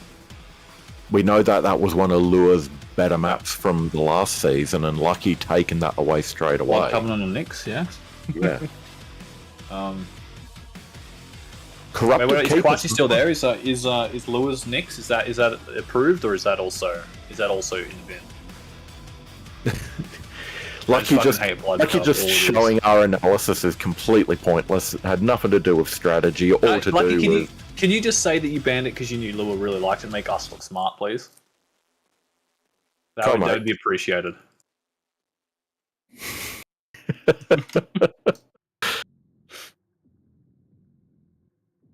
Haven't seen it for a year. All right, has he actually going? Does Lua have Nyx? Oh, Lua does have Nyx, and we are going to see it on Ruins. All right, we're going to get Kuachi at the end of this. We're going to get Kuachi's. Lua's online now, by the way. Nice. All right, I'll save $20 PayPal each from you. Done. All right, I'll send it now, man. There is one question that hasn't been answered tonight with Kuachi in chat. Are we going to see you at LAN, mate? Oh, that's a good question. Putting you on the spot right now, mate. Drum roll, please, everyone. Not that you're going to hear that, but... No, I could hear it. Could you? Oh, I'll keep going then. I don't know what the delay's like. Alright, you're getting an invite right now. You're on the line now, mate. I'll break some rules and I'll invite you. Live here on stream. Could you imagine if you didn't have an open invite to the tournament whose namesake is there? Technically speaking, there isn't. But anyway. But don't tell him that. That's the thing. I'm just trying to trick him to get to comes along. Yeah, the trick is he'll have to play. Exactly. Blocked it. Yeah. I'm going to give the bouncers a list because we've got bouncers and everything. I'm going to give them a list, and if your name's not on there, you're not in, mate. You're regardless. If Rafa rocks up, no, he's not coming in. I'm just wondering what I'm seeing on stream. I'm seeing Pasita versus someone from production pushed the wrong button. Deal something at 20. Make it 25, and you got a deal. I'm not Rob, you got to fire the intern, mate. We should get back to the current game. Yeah, we never even started talking about the map picks. So Corrupted Keep, Strog versus Ranger, Lucky on Ranger, Lure on Strog. Both picks do not surprise me. Corrupted Keep being the first map does surprise me a bit, as I've never really taken it as a super strong map for either of them. I don't know. I really don't know. As I said before, like at the very start of the set, like this is going to be the match tonight. Watch, like this is going to be. Either way, I see the currently chat 3,000 channel points going towards Lua right now. So Lua is how many? 3,000 channel points on Lua. You know what? I'll countervote you. Whoa, there you go. I was going to do the same thing, but now I don't want to worry about it. But no, that's 3-3. Now, unlike the previous game, we don't have, equipped like hard work versus talent or anything like that. Both of these players put in the hard yards. Yeah, this Both is of hard them work. are very talented. Yeah. I'm going to give the edge to Lucky, I think. His Lucky, I don't know about recently if he's been playing quite as much, but he's just been like grinding and grinding and grinding. Not saying that Lua hasn't, but I just think, the way I've seen Lucky improve, if he keeps playing like that, he's just gonna... He can smash it out of the park, right? Like, let's see how he can... Let's start on Lucky. Prepare to fight. We'll see how the start goes. Are we going to get an aggressive start, or are we going to have both of them, you know, keeping their distance? Exactly. I'm going to stand up for this one. Let's go. Mega spawn for Lucky and LG. This is the perfect start for him. This is what he wants. Thought we were going to get a clash straight away at the rockets, but that didn't happen. Lucky picking himself up some ranged and mid-range weapons, dodges the rockets coming in, doesn't get the damage off as hoped, and Lua just running away. So we're having the slow start.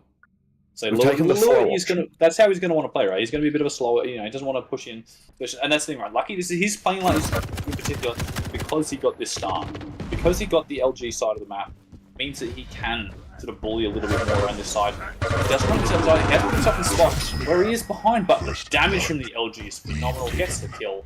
There you go, first frag. Going to Lucky. And in quite a decisive way. He didn't come out of that looking all too bad, to be perfectly honest. Like, considering it's corrupted keep, the stack he had at the end of that fight wasn't that bad. That was a beautiful rocket there too. Cheeky damage, Pika Nice. comes out. And he has got enough time between these two items where he can easily make it back now towards this Mega, and that's the problem. Lucky's Lua's in sorry right now. It's like Lua doesn't have the weapons, and he doesn't have the items. So, question now: if can Lucky chain this into a couple of frags, get a good start going? This is a map, you know, he can bring it together. You know, chain a few frags together, get a good head start going. Lua though, he plays a really great defensive game, right? Even though Lucky knows that Lua's down here, Lua can just hide. He'll happily hide here. Wait till there's a good opportunity to push out. And yeah, he's got Himself the rocket launcher finally. pushing in here with the LG. Orb as well. The interesting Aggressiveness. both plays on 1 rockets. HP. Good weapon choice from Lua there. Opting And he to take gets the himself machine a gun. major. Gets himself Yeah. a major from that as well. So fantastic position straight off of the frag there. And yeah, we're actually seeing Lua going on a little bit of a hunt here. He has taken a fair amount of damage actually. Does get a good chunk of damage off on that pick. Oh, good rocket from above Good as well. Lucky's going to just try and go straight over towards that item. It just jumps up in the air. You can't do that. The LG just enough coming up from Lua. I think Lua was hoping for that Mega to be there a little bit sooner than it was. A little bit of a missed time, but got lucky to come out of that as he did. Basically back up to start and stack for Lua now. Rocket straight to the face is going to get rid of all of that. Reset that, and there's not going to be any armor for a little while, so...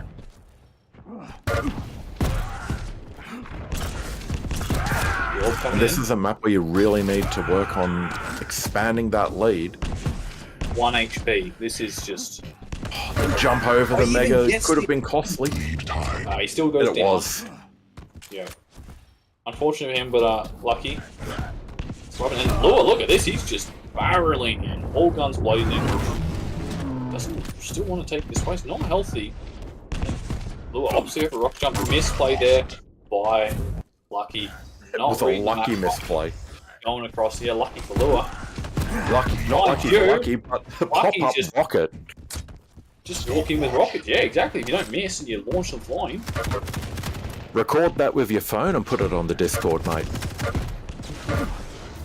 Rockets from below, not getting off enough damage. It might be enough to for Lucky just to force him off, and nice to hang around there with a little bit of extra machine gun.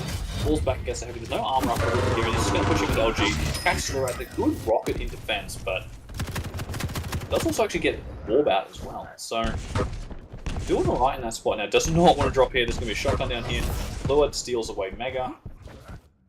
Lucky sort of, I guess he negates, you know, as much of it as he can as possible, but Lua has now grabbed the other armor shard. Going up for high ground, gets LG behind statue. It's not where you want to be. And he Oh, actually the gets nail damage forces him off. yeah, there was enough just to scare him away. The thing is, Lucky's the one, he's got control of these items. He knows the timings really well. So he's going to push out beautiful LG. Good amount of damage now. He knows that he's close, but oh, good use of the peeker. I like how he's just diving around side to side. Maybe not as much rocket splash damage as he was hoping. Great Nice. timing on that rocket, negates the Mega entirely. Did rocket jump him up top, however, which was oh, but the LG wasn't expecting him to come from beneath. Lua just sliding in fast. Good rocket, but jumping Great over last. conversion, great conversion. That's like the first time we've actually seen a player chain a couple of frags together in this fight. Like, this is a map which normally is quite, renowned for having some chain trades going on and catching the LG out. Huge damage from Lucky, and the swap to the rocket at the end to get that last shot. Going for the spawn damage as well. Gets a decent amount off to begin with. And I think Lua knows that the Mega's not coming back for a while. And he's just in a horrible position. Mind you, yeah, look at that. Great use of the Beaker. Lucky didn't have a weapon to deal with it quick. He didn't want to, rock himself in the face, and if you miss that, well, you're dead anyway, so. Lua getting his item out outside of that. This game is so hot there. Beautiful LG from both players. Pretty much, I think they were the same amount. It just came down to who had the largest stack, which came down into Lua's favour on that set. Great fallback onto the Mega there. Keeps him alive. And this is the first time we're seeing, this is the first time we're seeing a bit of a lead come out for one of these players as well, right? It's always been like usually one. 5-8 on Corrupted Keepers. 30 seconds of gameplay though on this map. So let's see if Lua can keep it going. There goes Orb as well. Waiting for the spawn as well, so we get a little bit of extra damage here as too. Lucky is going to push down and grab that. Get a little bit of nail damage as Lua falls over. It doesn't matter. He's got Mega to fall back on, and he's going to have this armor shut up any second. And doesn't read the position. Nice wait by Lucky there. Don't know if it's going to be able to turn it into anything. Beautiful rockets, that's what he's turned it into. Even will Lucky push it a bit for that? We may have put himself into a dangerous spot here. Lucky knows he can get in, but that LG just sticks to him like glue. So it was great timing for Lua there, going in between those two rockets. The time that took perfection meant he could just shoot straight through, and then by the time Lucky was able to swap weapons to get some stuff back. Was it Orb shot? He comes out, big damage, but not enough. Bit of desperation from Lucky there, it felt like. I mean, there's Lucky's assuming he's getting a little bit more damage off in some of these fights, and right now Lua's just starting to turn this away, but I see that 3 HP surviving. Easy 3 to get away is the problem. Into a conversion. Like, Lucky came out of that in a worse position. Being the player down, it means he's going to have to work harder to try and get this conversion now. And Lua's going to know he's in a lot better position, both stack-wise and map position-wise. It's like he didn't really gain that much from it. Good wait there with the HMG. Does get a nice little bit of damage off. Again, not enough to really take a fight. Unless he can catch Lua off here with a nice rocket. Look at the stats. Any way you slice it, Lua's got the advantage here. Yeah, and even after that fight, they probably did about equal damage, maybe even a little bit more in Lucky's favour.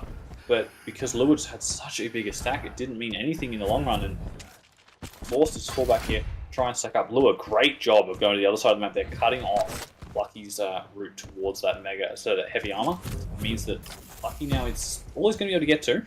Mind you, I say that, but Lua actually had no armor as well, so they're both 100-100. That little bit of intel gained is Lucky.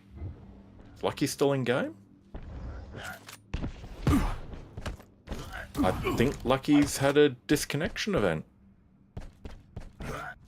Yeah, I think he might be a DC, unfortunately. Yeah, and considering it was 6-all. No, that's just Oh yeah, because quit. Yeah. 11-6. I think it was pretty much GG. But there was still time for a comeback. As I said, it is corrupted keep, but the way Lua was playing, I don't think Lua had the speed. Yeah. In terms of tournament rules, it's Lua's game. It's Lua's game, and I think if we played that out, it would most likely have gone Lua's way anyway. So yeah. I think replaying the map is only fair.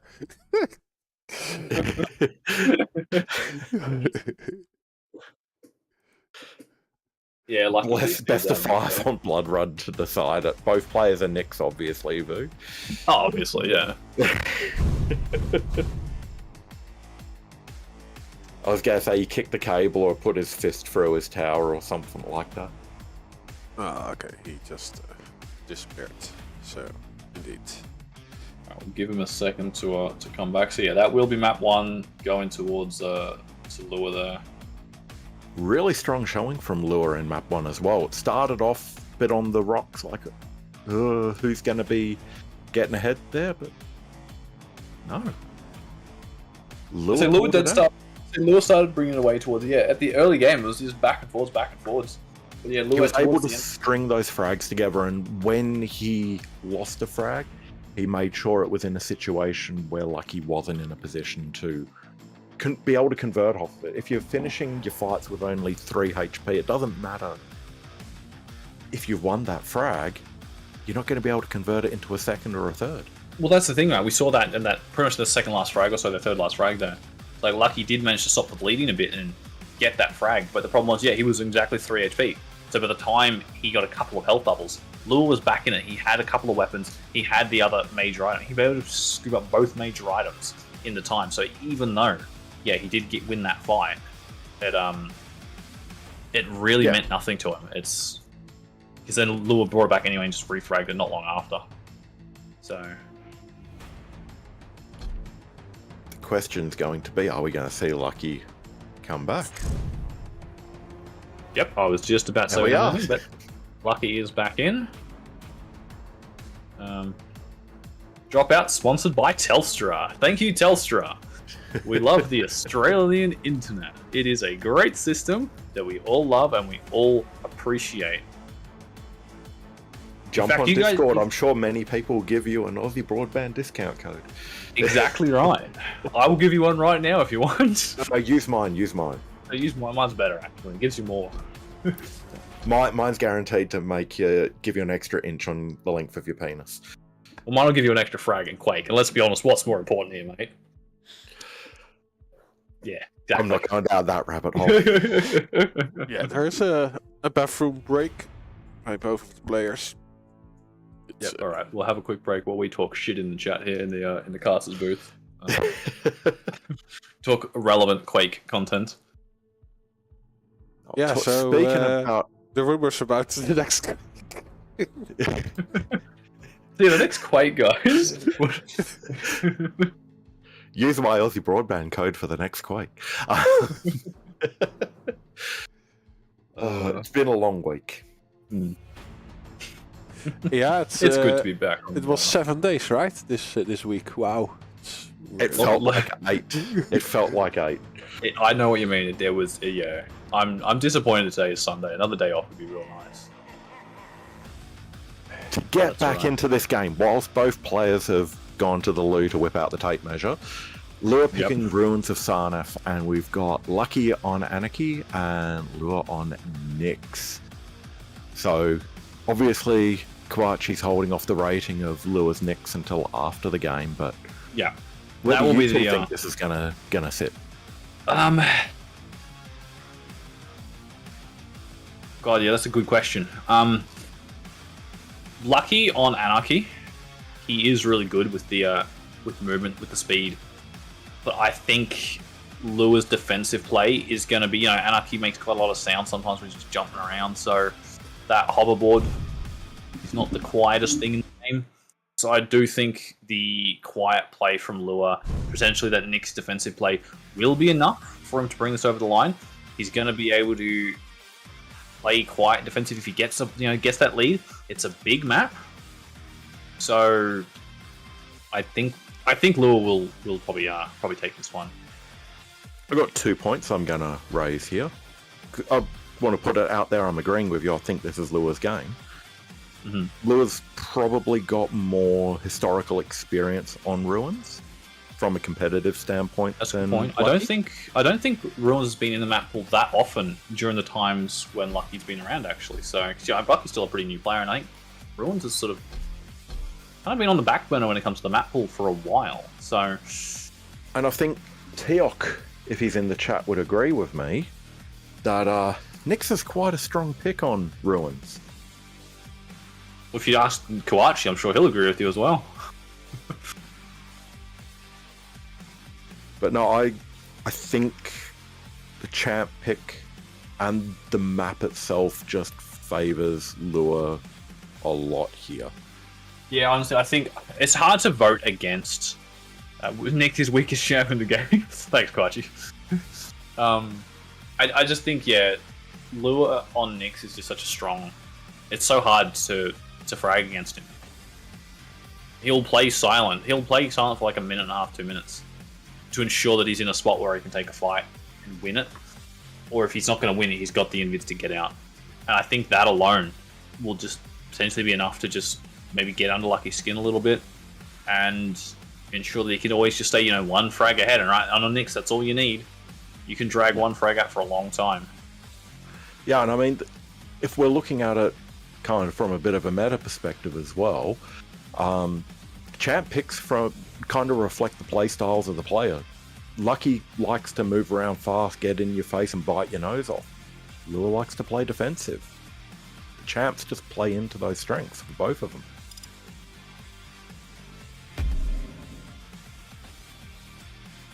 Sorry, I'm just watching some of the Div 4 games that are going on at the moment as well. I'll fill us in. What's happening in Div 4 then? I think this is a Div 4 game. It looks like a Jibby match where he's currently winning 4-2 on Awoken. Who's he playing? The in-game name is Teo. Yeah, I've... Seems like someone who's recent. Sure. In the fact that Hodge is broadcasting it tells me it's probably an actual game. Okay.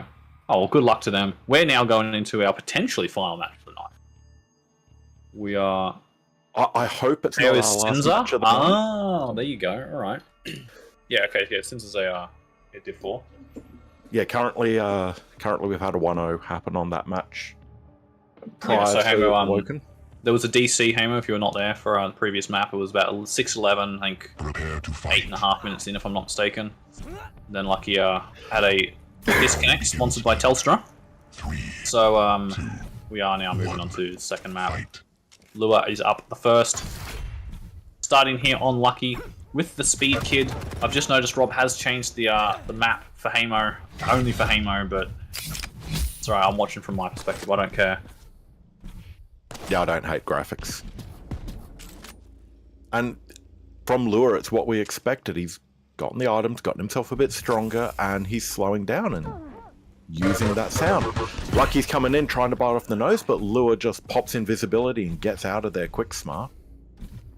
And that's the thing, I think that Lure will pop that invis quite early, but mind you, now that he has popped it, this is Lucky's chance. He knows that get away? is up.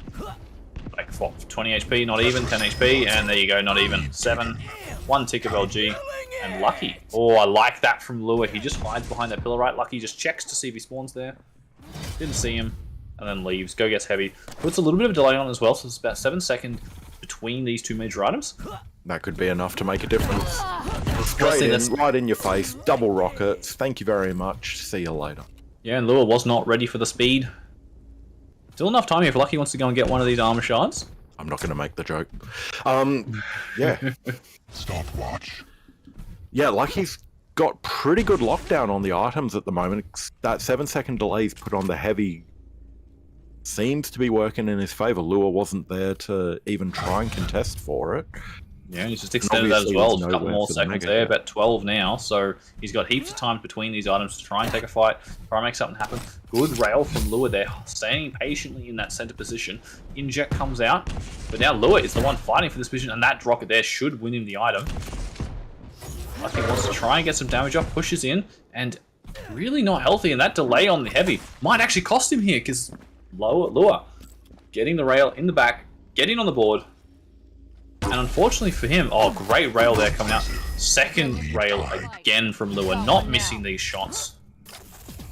And the advantage lead that Lucky had is now eliminated due to slow and steady.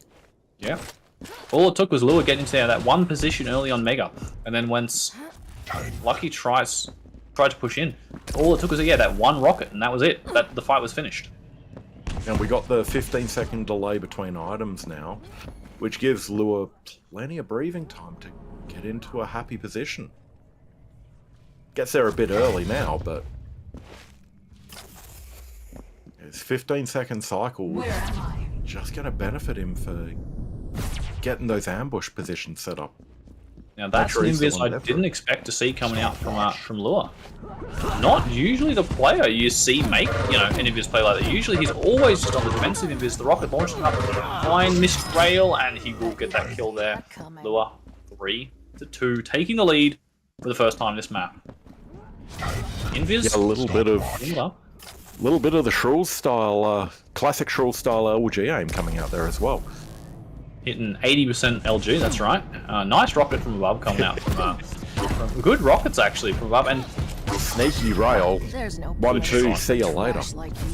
I think if Lucky realized that Ghost Walk wasn't up, potentially maybe could have jumped in a bit earlier to take that fight, right? Because I don't think Lucky heard the aggressive invis come out. So maybe played a little bit more passive than he needed to.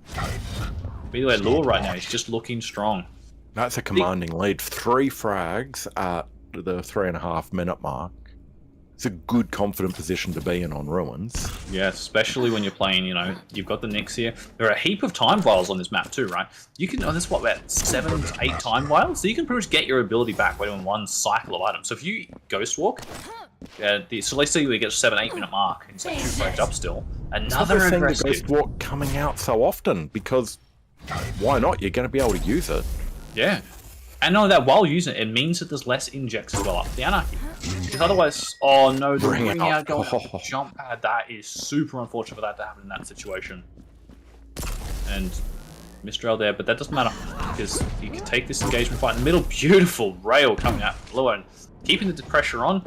Does miss out on Mega. If you can get this rail, it would be nice to remove that stack that was just gained, but not able to hit these shots. Rails to remove that stack though, and that is not happening at this stage. Is still able to fall back on the other thing. Is it's advantageous here for Lure. Is Anarchy would love to be the one taking heavy, right? He's already got that inject to use to get that Mega stack, so the Mega is not really the most crucial item for him. He needs that heavy. And you can see now, finally getting 25 armor, picking up one of those armor shots, using the nice wall jump there. Look at that, beautiful use of the passive coming out from Nyx. Going above the railgun. The inject did not help much whatsoever. Rail off the spawn, what are you going to do about it? Exactly, and that's the thing I was saying, right? If he had more armor, it probably would have helped. You know, it would have helped him stay alive so much more because he's got the injector bolster that health stack. But he's not even here to. He's not even there to you know, to annoy the armor pickup. He's not there to chip away at it. He hasn't had a chance to, right? It's not even necessarily like he's playing wrong. It's just that he's being bullied off the item so much by Lure that they always take the fight at this Mega. I'd like to see Lucky wait a bit, like maybe let Lure take this item, take a fight towards the heavy side, try and put some more delay on it, try and get it to the point where they're both relatively on sync, allow himself to get into the map. This is actually now the first time that Lure has given up the item, and that was based off that, you know, good amount of damage they had the fight near Nail, and purely on that, Lucky's got his first heavy in longer than I can remember. And premature rocket fire kind of costs a bit of damage there. But Lure's in a position where he can just play slow, play passive. Just do enough to keep Lucky away. Lucky is going to be forced to make a go of it here, and here he goes coming in, but Lure just pushes F, sees you later.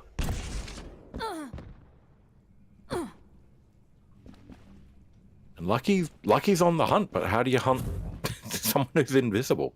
Exactly, this is what we're saying, right? Like, Lure's that silent player. He'll just, look, he's just going to stand around here, right? Waiting for these time shards now. We'll go grab this armor shard as well, and okay, Lure's heard that, but it's just still silent. And almost got away without being seen, but then hits a direct rocket, so it's like, well, yeah, you've been seen, but the amount of damage you've just put in now, mind you, that was a good... Something could happen here. Lucky... Oh, look at that. The invis comes up. He's getting out of here, and... He knows there's limited places for him to go. Lucky's coming back, trying to find that angle. Shotgun comes out. And that was a clean kill. That was the important part, right? Didn't take a direct anything. Look at the stack now as well. So this is huge. Does miss out on Mega, but again, I still think I like this play here, right? There's no invis. There is very little stack. Only Mega stack here for... oh my god, the Rex though coming out from Lure. Huge damage. Lucky has survived. That's the conversion Lucky needs, though. Bringing it back to 3 frags, 7.5 minutes, gone off the clock. Damage raining from above, and I think if Lucky can keep control now of this heavy, there is a good chance for this to start swinging his way. The question is, yeah, but he's still got a hunt. There's no real reason for Lure to be in the places where Lucky wants to go. Well, that's exactly right. That's the thing, and we're coming down here with three frags to tie her up, and 2 minutes to go. Like, that might sound like not that. Some maps that's easy to do. But on a map like this, and there you go. Look, there's an invis out immediately. Good amount of damage coming out from Lure. Invis forced. Heavy stolen now to make it even worse. And Lucky's sort of sitting here. I think he's got a rough idea of this item. Yeah, it does get it. But look, if you've noticed Lure, he's still just sitting in the bottom of the map. He hasn't moved an inch. And you just Doesn't wait. need to go. It's prime real estate. Yep. And as soon as he hears something, yep, there he goes. Walks around the eyeball and he's just gonna live in that spot now. I can guarantee you he will not move unless Lucky pushes him. Oh, I said that and he just goes up the jump pad. But anyway, there we go. See, Lucky's coming around now anyway, so he knows he can't stay around there forever. But... Yeah, as spectators, it's not super exciting to watch, but and look at that. it's how you win the games here. Yeah, look, these guys in the end, you know, while you like seeing an exciting show, these guys are here to win, and there we go. That's a decent kill actually from Lucky, and potentially even catching our spawn. There is no invis. That was a beautiful kill. There we are, almost tied. A minute left on the clock. Peeps something. There's still 40 seconds off this invis if he catches him out now. Only with the nail gun, and that should be another kill there. There we It are, does take tied a up. fair chunk of damage, but there's a little bit of armor here. Stack up on mega health. It's going to be a little while off. Heavy is the next item. The question is, yeah, Lure, nowhere near it to contest. So this is actually starting to look like a really good situation for Lucky. Yeah, minute left on the 30 seconds left on the clock. Lure now has to worry about actually doing damage again, and Lucky's in a rhythm with his hunt here. Yeah, and the thing is, look at that. Look at Lucky stack, right? Mega's up now, got inject, and has full over stack on heavy. It's like, you are in the absolutely perfect situation. The only thing is now going to work against you is this invis. Beautiful rail coming through the TP. I don't know how he managed to get that in time. Lure didn't force away the invis. Great rail, inject force. Immediately uses the invis. I like it. Rather than taking it, oh, he stayed around. That's it. He's dead. There's no way this doesn't go. Yeah, Lucky's frag, and there you go. They'll do it. We go 1-1. That was quite a comeback. Yeah, I didn't I'd think almost, we were going to see it. I'd almost count him out. Honestly, I would. When it was like three frags to go, and Lure was the one playing down that low ground, it's like, this is it. There's no way Lucky gets back into this. But all it took was just one nice kill, followed up by just a really great read off the spawn, right? Maybe a bit of luck came into it as well. But he gets over there. There was no invis, and just Nyx, being the light character champion, right, gets destroyed off spawn and brings us back to like a one frag game. Just really, really well played. Yeah. Took advantage of the situation and Hey, no, stop it. Sorry, carry on. I've lost my train of thought now. Thank you, Scholls. Hey Rob, so we're getting real graphics back on the stream now? Please. Yeah, do we still have Kawachi in chat? I want to get a review of that match. What did Lure do wrong from Kawachi's point of view?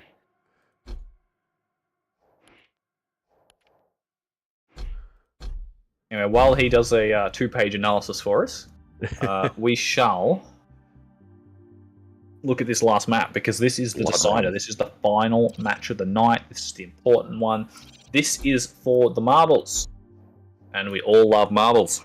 If Ruins favoured Lure's game style previously, then Blood Run favours it even more. Yeah. Doesn't have the Nyx, which I'd argue is probably a better pick here. But I think if Nyx was still available at this point, it would have been banned. Definitely, yes, Lucky would have definitely banned it, 100%. So I think that's probably why we saw the Nyx coming out there, maybe on Ruins. Both players have gone with relatively safe picks as well. Lure did not get the most kills. That's what he did wrong. You raise a good point. That is true. That's pretty much the analysis that you need. So Blood Run. Blood Run, yes. We can both agree that this favours gameplay style Lure more. Yep. But Lucky's going to be feeling pretty good about that comeback. Yeah, and we've seen comebacks like that affect Lure previously in previous seasons, so... Look, I would have said that, Well, look, I did say last map that Lure is going to take this. And then look what happens, right? So... I'm not going to... like what you said before, I'm not going to put a prediction. I'm just going to enjoy the match. Prepare to fight. I'm going to make a prediction. Lucky's going to channel the Blood Run hate and take a win. 3, Alright, I'll just be devil's advocate. I'll say Lure will play the map too well. Let's start on Lure. Yep, sounds good. Lure definitely, probably with a better spawn here. He's got the LG down. He's actually just going to try and go straight through and steal this item as well. Yeah, Lucky does not have the web supply. This. What do you mean try? Succeeds. Yeah, I think that Tribolt actually Flying helped pickup. significantly, and if Lucky's not ready for this, he's going to take a shot. I think the good Tribolt. All of the Tribolt hits him at his feet. That does save Lucky's life in that fight. And Lure's the one who's pretty much got the map under lock there, right? Got this Mega Arrow in 2 seconds. He's got heaps of time to come over and fight with him. He doesn't have rockets, but I don't think that's going to phase him too much. Doesn't want to hang around here too long. Missed rail, that costs him a lot, but Lucky. Smart not to hang around. Tribolt jumping up top, taking heavy. This will be Lure's chance now. He's going to opt to fall back, grab this rocket, so he can start playing this fight. This map is, rockets is going to be super powerful here, especially once that high ground position around these corners. Yeah, and Lucky just doesn't have that rail yet to play the angles. So Lure just, by virtue of weapon selection available to him, in fantastic position. Aggressive rocket jump up, and Lucky just is forced to back away. Catches him on the legs, double rail. See you later, Lucky. Lure taking down first blood. A minute and a half into this final map. And now you can hold down that plus back key. And good rail again, and look at this. This is what Lure's doing really nicely so far. He's just trying to deny these weapons. Knows where Lucky needs to go. And look at this coming back immediately again, and beautiful rail. And Lucky's going to keep trying, but this will be a death hit guarantee. He's going in for it. Yep. Good play there from Lure. He's playing this map fantastic. And not only that, the turret hasn't even been an impact here, right? I don't think Lucky's even gone for the railgun, because currently the turret is defending that rail. I haven't heard it being even activated yet. So without that weapon, it means that Lure's just got one extra avenue to play the map. Yeah, Lucky just hasn't been able to get in there. He's finally destroyed it. He's finally dropped down, taking it. Lure is just denying all this armor as well. Turret going up top. Tribolt, nice little bit of extra. Great final shot there. He's going to force him out. I don't think... Yeah, Lucky... We are 2.5 minutes in, and Lucky hasn't picked up a major item. That's how strong Lure's control is of this map. It's on lock. Look at that, the awareness for Lure, right? Like, Lucky didn't make a sound, but he was just ready for him. Catches him out from behind. Maybe not the right weapon, but doesn't matter. He learned from Dan. Why use shotgun when you have rail? Exactly. Rail's a guaranteed 90. Shotgun could maybe hit, like, 10. It depends on whether Think Arrow likes you or not. Exactly. 17 max is the best I can do. Just, yeah, just Probably the the best. stack that Lure's able Yeah. to bring in here.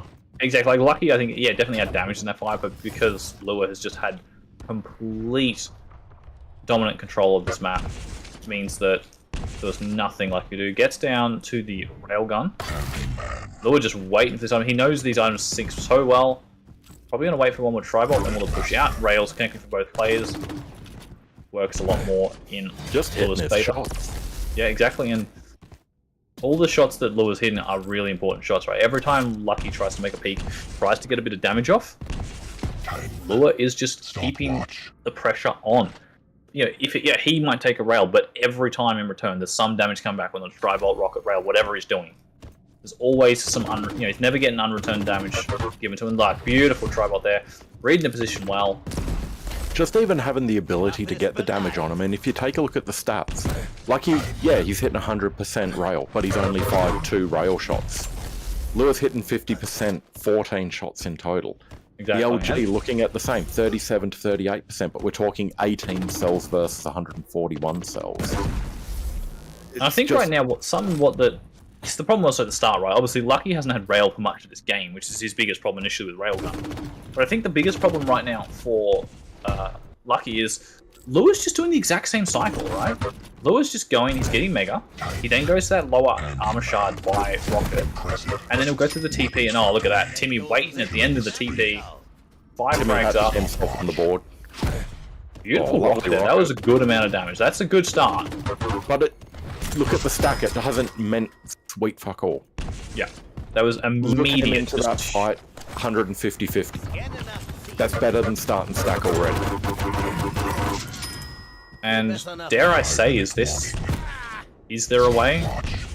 Lucky gets back in. Okay, Lua's low actually in this spot. It's Blood his Run. best I'm chance. calling it already. This I is his reckon chance, right? Like, look, this is his first major item of the match. We're 5 minutes in, and he's finally got a major item. So this could be his opportunity. But the question is, I think Lua's going to play this a lot better out of control, right? Like, Lua was able to get 7 frags the whole time while Lucky was out of control. Let's see what's going to happen now that the roles have been reversed. Yeah.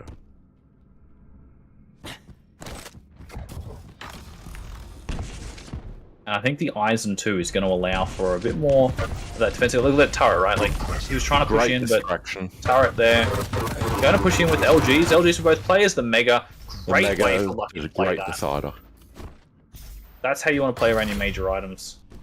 Lua just assumed you could push in and sort of win that fight, but slowly backing up, gets the Mega, and we're going to see another engagement down here on the LG. This time there is no major item to pick up, but that Lucky comes in the much larger stack. 2 frags. It's not over yet. There is a spark of life. This isn't a nice, gentle hill that Lucky's got to climb. It's quite the challenge to scale this. You know, He's pushing the boulder up the mountain, but it started, right? Like, he's got that initial momentum going. it's a little bit over, what, 3 and a bit minutes now left on the clock? 3.5 minutes left on the clock? 3.5. 5 frags to make up on Blood Run. That direct is a good way to start. Notoriously hard to make a comeback on. I mean, I just agree. because we've seen great games where it's happened doesn't mean that you can consistently do it. Especially when you got a player like Lua right now who's doing a great job backing off the rail damage coming out. He is really nice. I like the rocket jump. Got to try and make some sort of aggressive play happen. The Doom is a good choice to be able to get around the map here. You know, you can get up and down from this center position really quite easily. Yeah, but Lua's already moved on from there. Exactly, and I think that's what look at his rockets. Yeah, that's what Lua's doing better now out of defense. Lua is being just harder to hit and always making sure he gets that return damage. So in even that situation there, right, Lucky had a lot of armor but only 35 HP, couldn't really afford to keep pushing, and so Lua's free just to back off, and again there, doesn't take the fight. Just being so difficult to catch up, but I say that, there we go, catches up, gets the kill as well, and quite a clean kill. 4 frags, 2 and a bit minutes. Doesn't expect him to be there. I like the shoddy out. Shoddy from both players, but the second shoddy from Lua was strong enough. I don't think what Lucky did there was bad. It was just the shotgun RNG. I think, yeah, it just... Yeah, we're getting to the point where time is becoming a major factor. So he does have to start making some sort of a play. Time was a major factor at the 5-minute mark. It's well beyond that. This is the point where miracles and exceptional gameplay is what makes a difference now. I'm not saying that Lucky's not an exceptional player. I'm just saying it's a very difficult position. Lucky's a fantastic player. Lua is a fantastic defensive player, is the key fact here. And it's the classic Quake 3, Quake Live plus back map. It suits Lua's playstyle just so well. And look at this silent play, right? Just hanging around in this room here. I was like, Lucky was right next to Lua. Did no idea. Gets off the other side. It actually doesn't go down to grab rockets, but with the time left, it doesn't matter. 1 minute warning. Lucky's got all the control he wants, but you can't see who you need to kill. Minute left. And it must be 5 so frags. frustrating right now for him too, because it's like, oh, we should be able to get missed shots.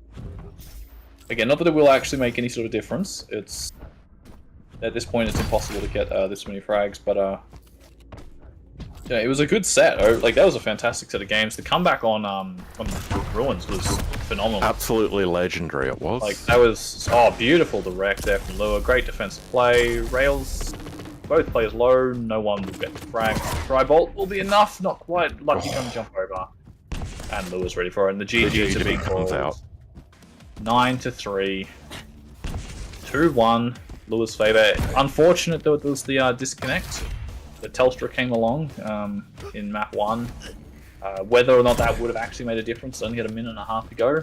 It's hard to say, but It's got to have worn on his mind a little. it's always annoying, right? Like, even if he was like 21, like 5 down, right, with a minute to go, it's possible to come back. It's still just annoying having that happen. And then it's also Having always said on the that, back of your mind for the rest of it the was- sets. Like, is it going to happen again? But it was also corrupted keep. If there's any map where you can make a rapid comeback in a short time, that's it. Well, apparently you can do it on ruins as well. So, well, they did Yeah. a short time, but I mean, like a rapid comeback like that. Like we even see it with the lower divisions. Those players being able to make it back. We've seen it at the QPL level of play, where rapid comebacks a few. Yeah, just it's one of those things where you're like, Oh, we did We an might have seen updated it to 0. dashboard thing. Like, we can also use your webcam next time. Again. yeah. The webcam's currently pointed at an empty seat, mate. sit in it then. Simple, mate. The microphone doesn't reach over there though. It's a problem. God, it's such a just hard dilemma. realised Just out if there was a out of- fix to this. Out of context, that sounds absolutely horrible. The webcam's pointed at a seat that I can't take the microphone to. It's not what you're thinking. It's a sim rig. Get your mind out of the gutter. Is your mic so huge? What are you compensating for? I use a different headset for that. Anyway, how fantastic were the games Yeah. tonight? Yeah, no, we had some How- really good set. First matchup, Dan- you know, Dan versus Dan with Red. the domination against Red on that last map. Like, I feel sorry for Red with what the frag deficit was, but that was just fun to watch a skilled player doing that. The second As- game, Yeah, Donna and it's and hard in a Scholls. situation.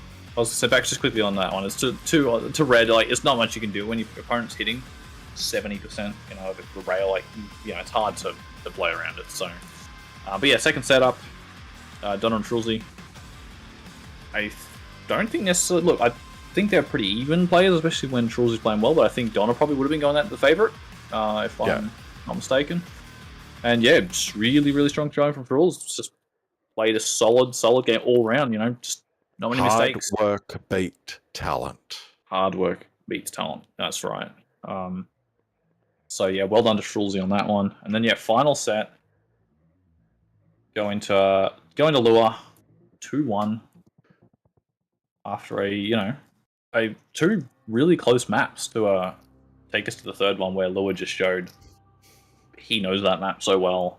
He played it perfectly, and just 5 minutes of straight, just domination on that map. Right? It was straight blood run. Lucky didn't get an item. 5 minutes was straight close. with no items. So Pure classic blood run. It was. yep, Like, exactly. it's what you'd expect to see in the Quake 3 era, what you'd expect to see in the Quake Live era, and it was played to perfection in the Quake Champions era right now. Correct. Yeah. So yeah, if you want a lesson of how to play that map, that's a great example there. What Lua did. But that takes us to the end of our night. First night back of Split 2. It's been good to watch some Quake again. Some high octane action to end or start the week. I suppose depends on how you want to look at it. End the weekend, it will go that way. I'm excited for next week. We've got some more matches coming here. We've got a few more weeks of just quickly recap what's going on. How many weeks have we got, mate? Tell me more. Yeah, so you have this week, which you should now have either scheduled or played your first 3 matches. And then going on to next week, you'll ideally have scheduled and played your next 2, which should be about all your matches. And then you'll have one final week there just to get them all finished. If you couldn't, give you that extra week before finals. So yeah, 2 more weeks of regulation matches before we move into finals. Where we will, And where can we go to find out more about this this competition, Fuzzy? That's a very good question. I'm glad you asked, because there's 2 places you can go. You can either go to your web browser and type in kuachi.gg, and you can find all of our tournaments and links and stuff there. Or if you're a member of the kuachicups Discord server, everything in there will be under your announcements tab or the KDC news. If you're not in that Discord server, you should join it because it's the best Quake Discord in the world. in Australia at least, or Oceania region. And just out of curiosity, Fuzzy, what's this all leading up to? Good question again. What are these matches leading towards? These matches are leading towards, other than the finals, which is all going to contribute towards the very special LAN happening in the middle of the year. We've got another split after this. Placements between the first split, this split, and final split will all go towards your seeding for the LAN finals, which we are all excited for. It's been a few years since our previous LAN. So we are all hyped for that. Again, Fortress in Melbourne. Get into the kuachicups Discord. There is times and dates and news about it all there. It's end of June is when it's happening, 28th, 29th, if I'm not mistaken. Final weekend of June. So even if you're not playing, you're welcome to come along and spectate, join in the action. It's going to be a couple of days of just constant action. We will all be there. I'm sure I will see you on the mic at some point. And what graphical settings won't be turned on for that broadcast? Don't even start me on this. Hamo's not getting to touch the stream, so I will not allow it. Sorry, Hamo, we love you, but you know, so no, you can have wrong. You can have wrong opinions. It's true. No, but yeah. So that's the plans. Yeah. So at the end of each split, players will get points according to their position. Now they went during the season, which will all add up towards the end of each 3 splits, and that will determine their position at the end of the Sorry, that will determine their position for the LAN in June. Yeah, it's almost like we planned that. Almost like we planned that. I know. Shocking. Sometimes we do plan things here, even if it doesn't seem like it. We don't just wing everything we do. You never get put on the spot on stream, do you, mate? No. Well, I was well prepared for this. I've got pages of notes here. I didn't scroll through the Discord to find the announcement to get the exact dates or anything. So. And Rob just gets to going, what the hell are these two doing? Exactly. But just actually quickly, one last thing though, because if you are in the Oceanic region, you would like to play at the LAN, you can still get in. You do have to play one split to be qualified to come to LAN.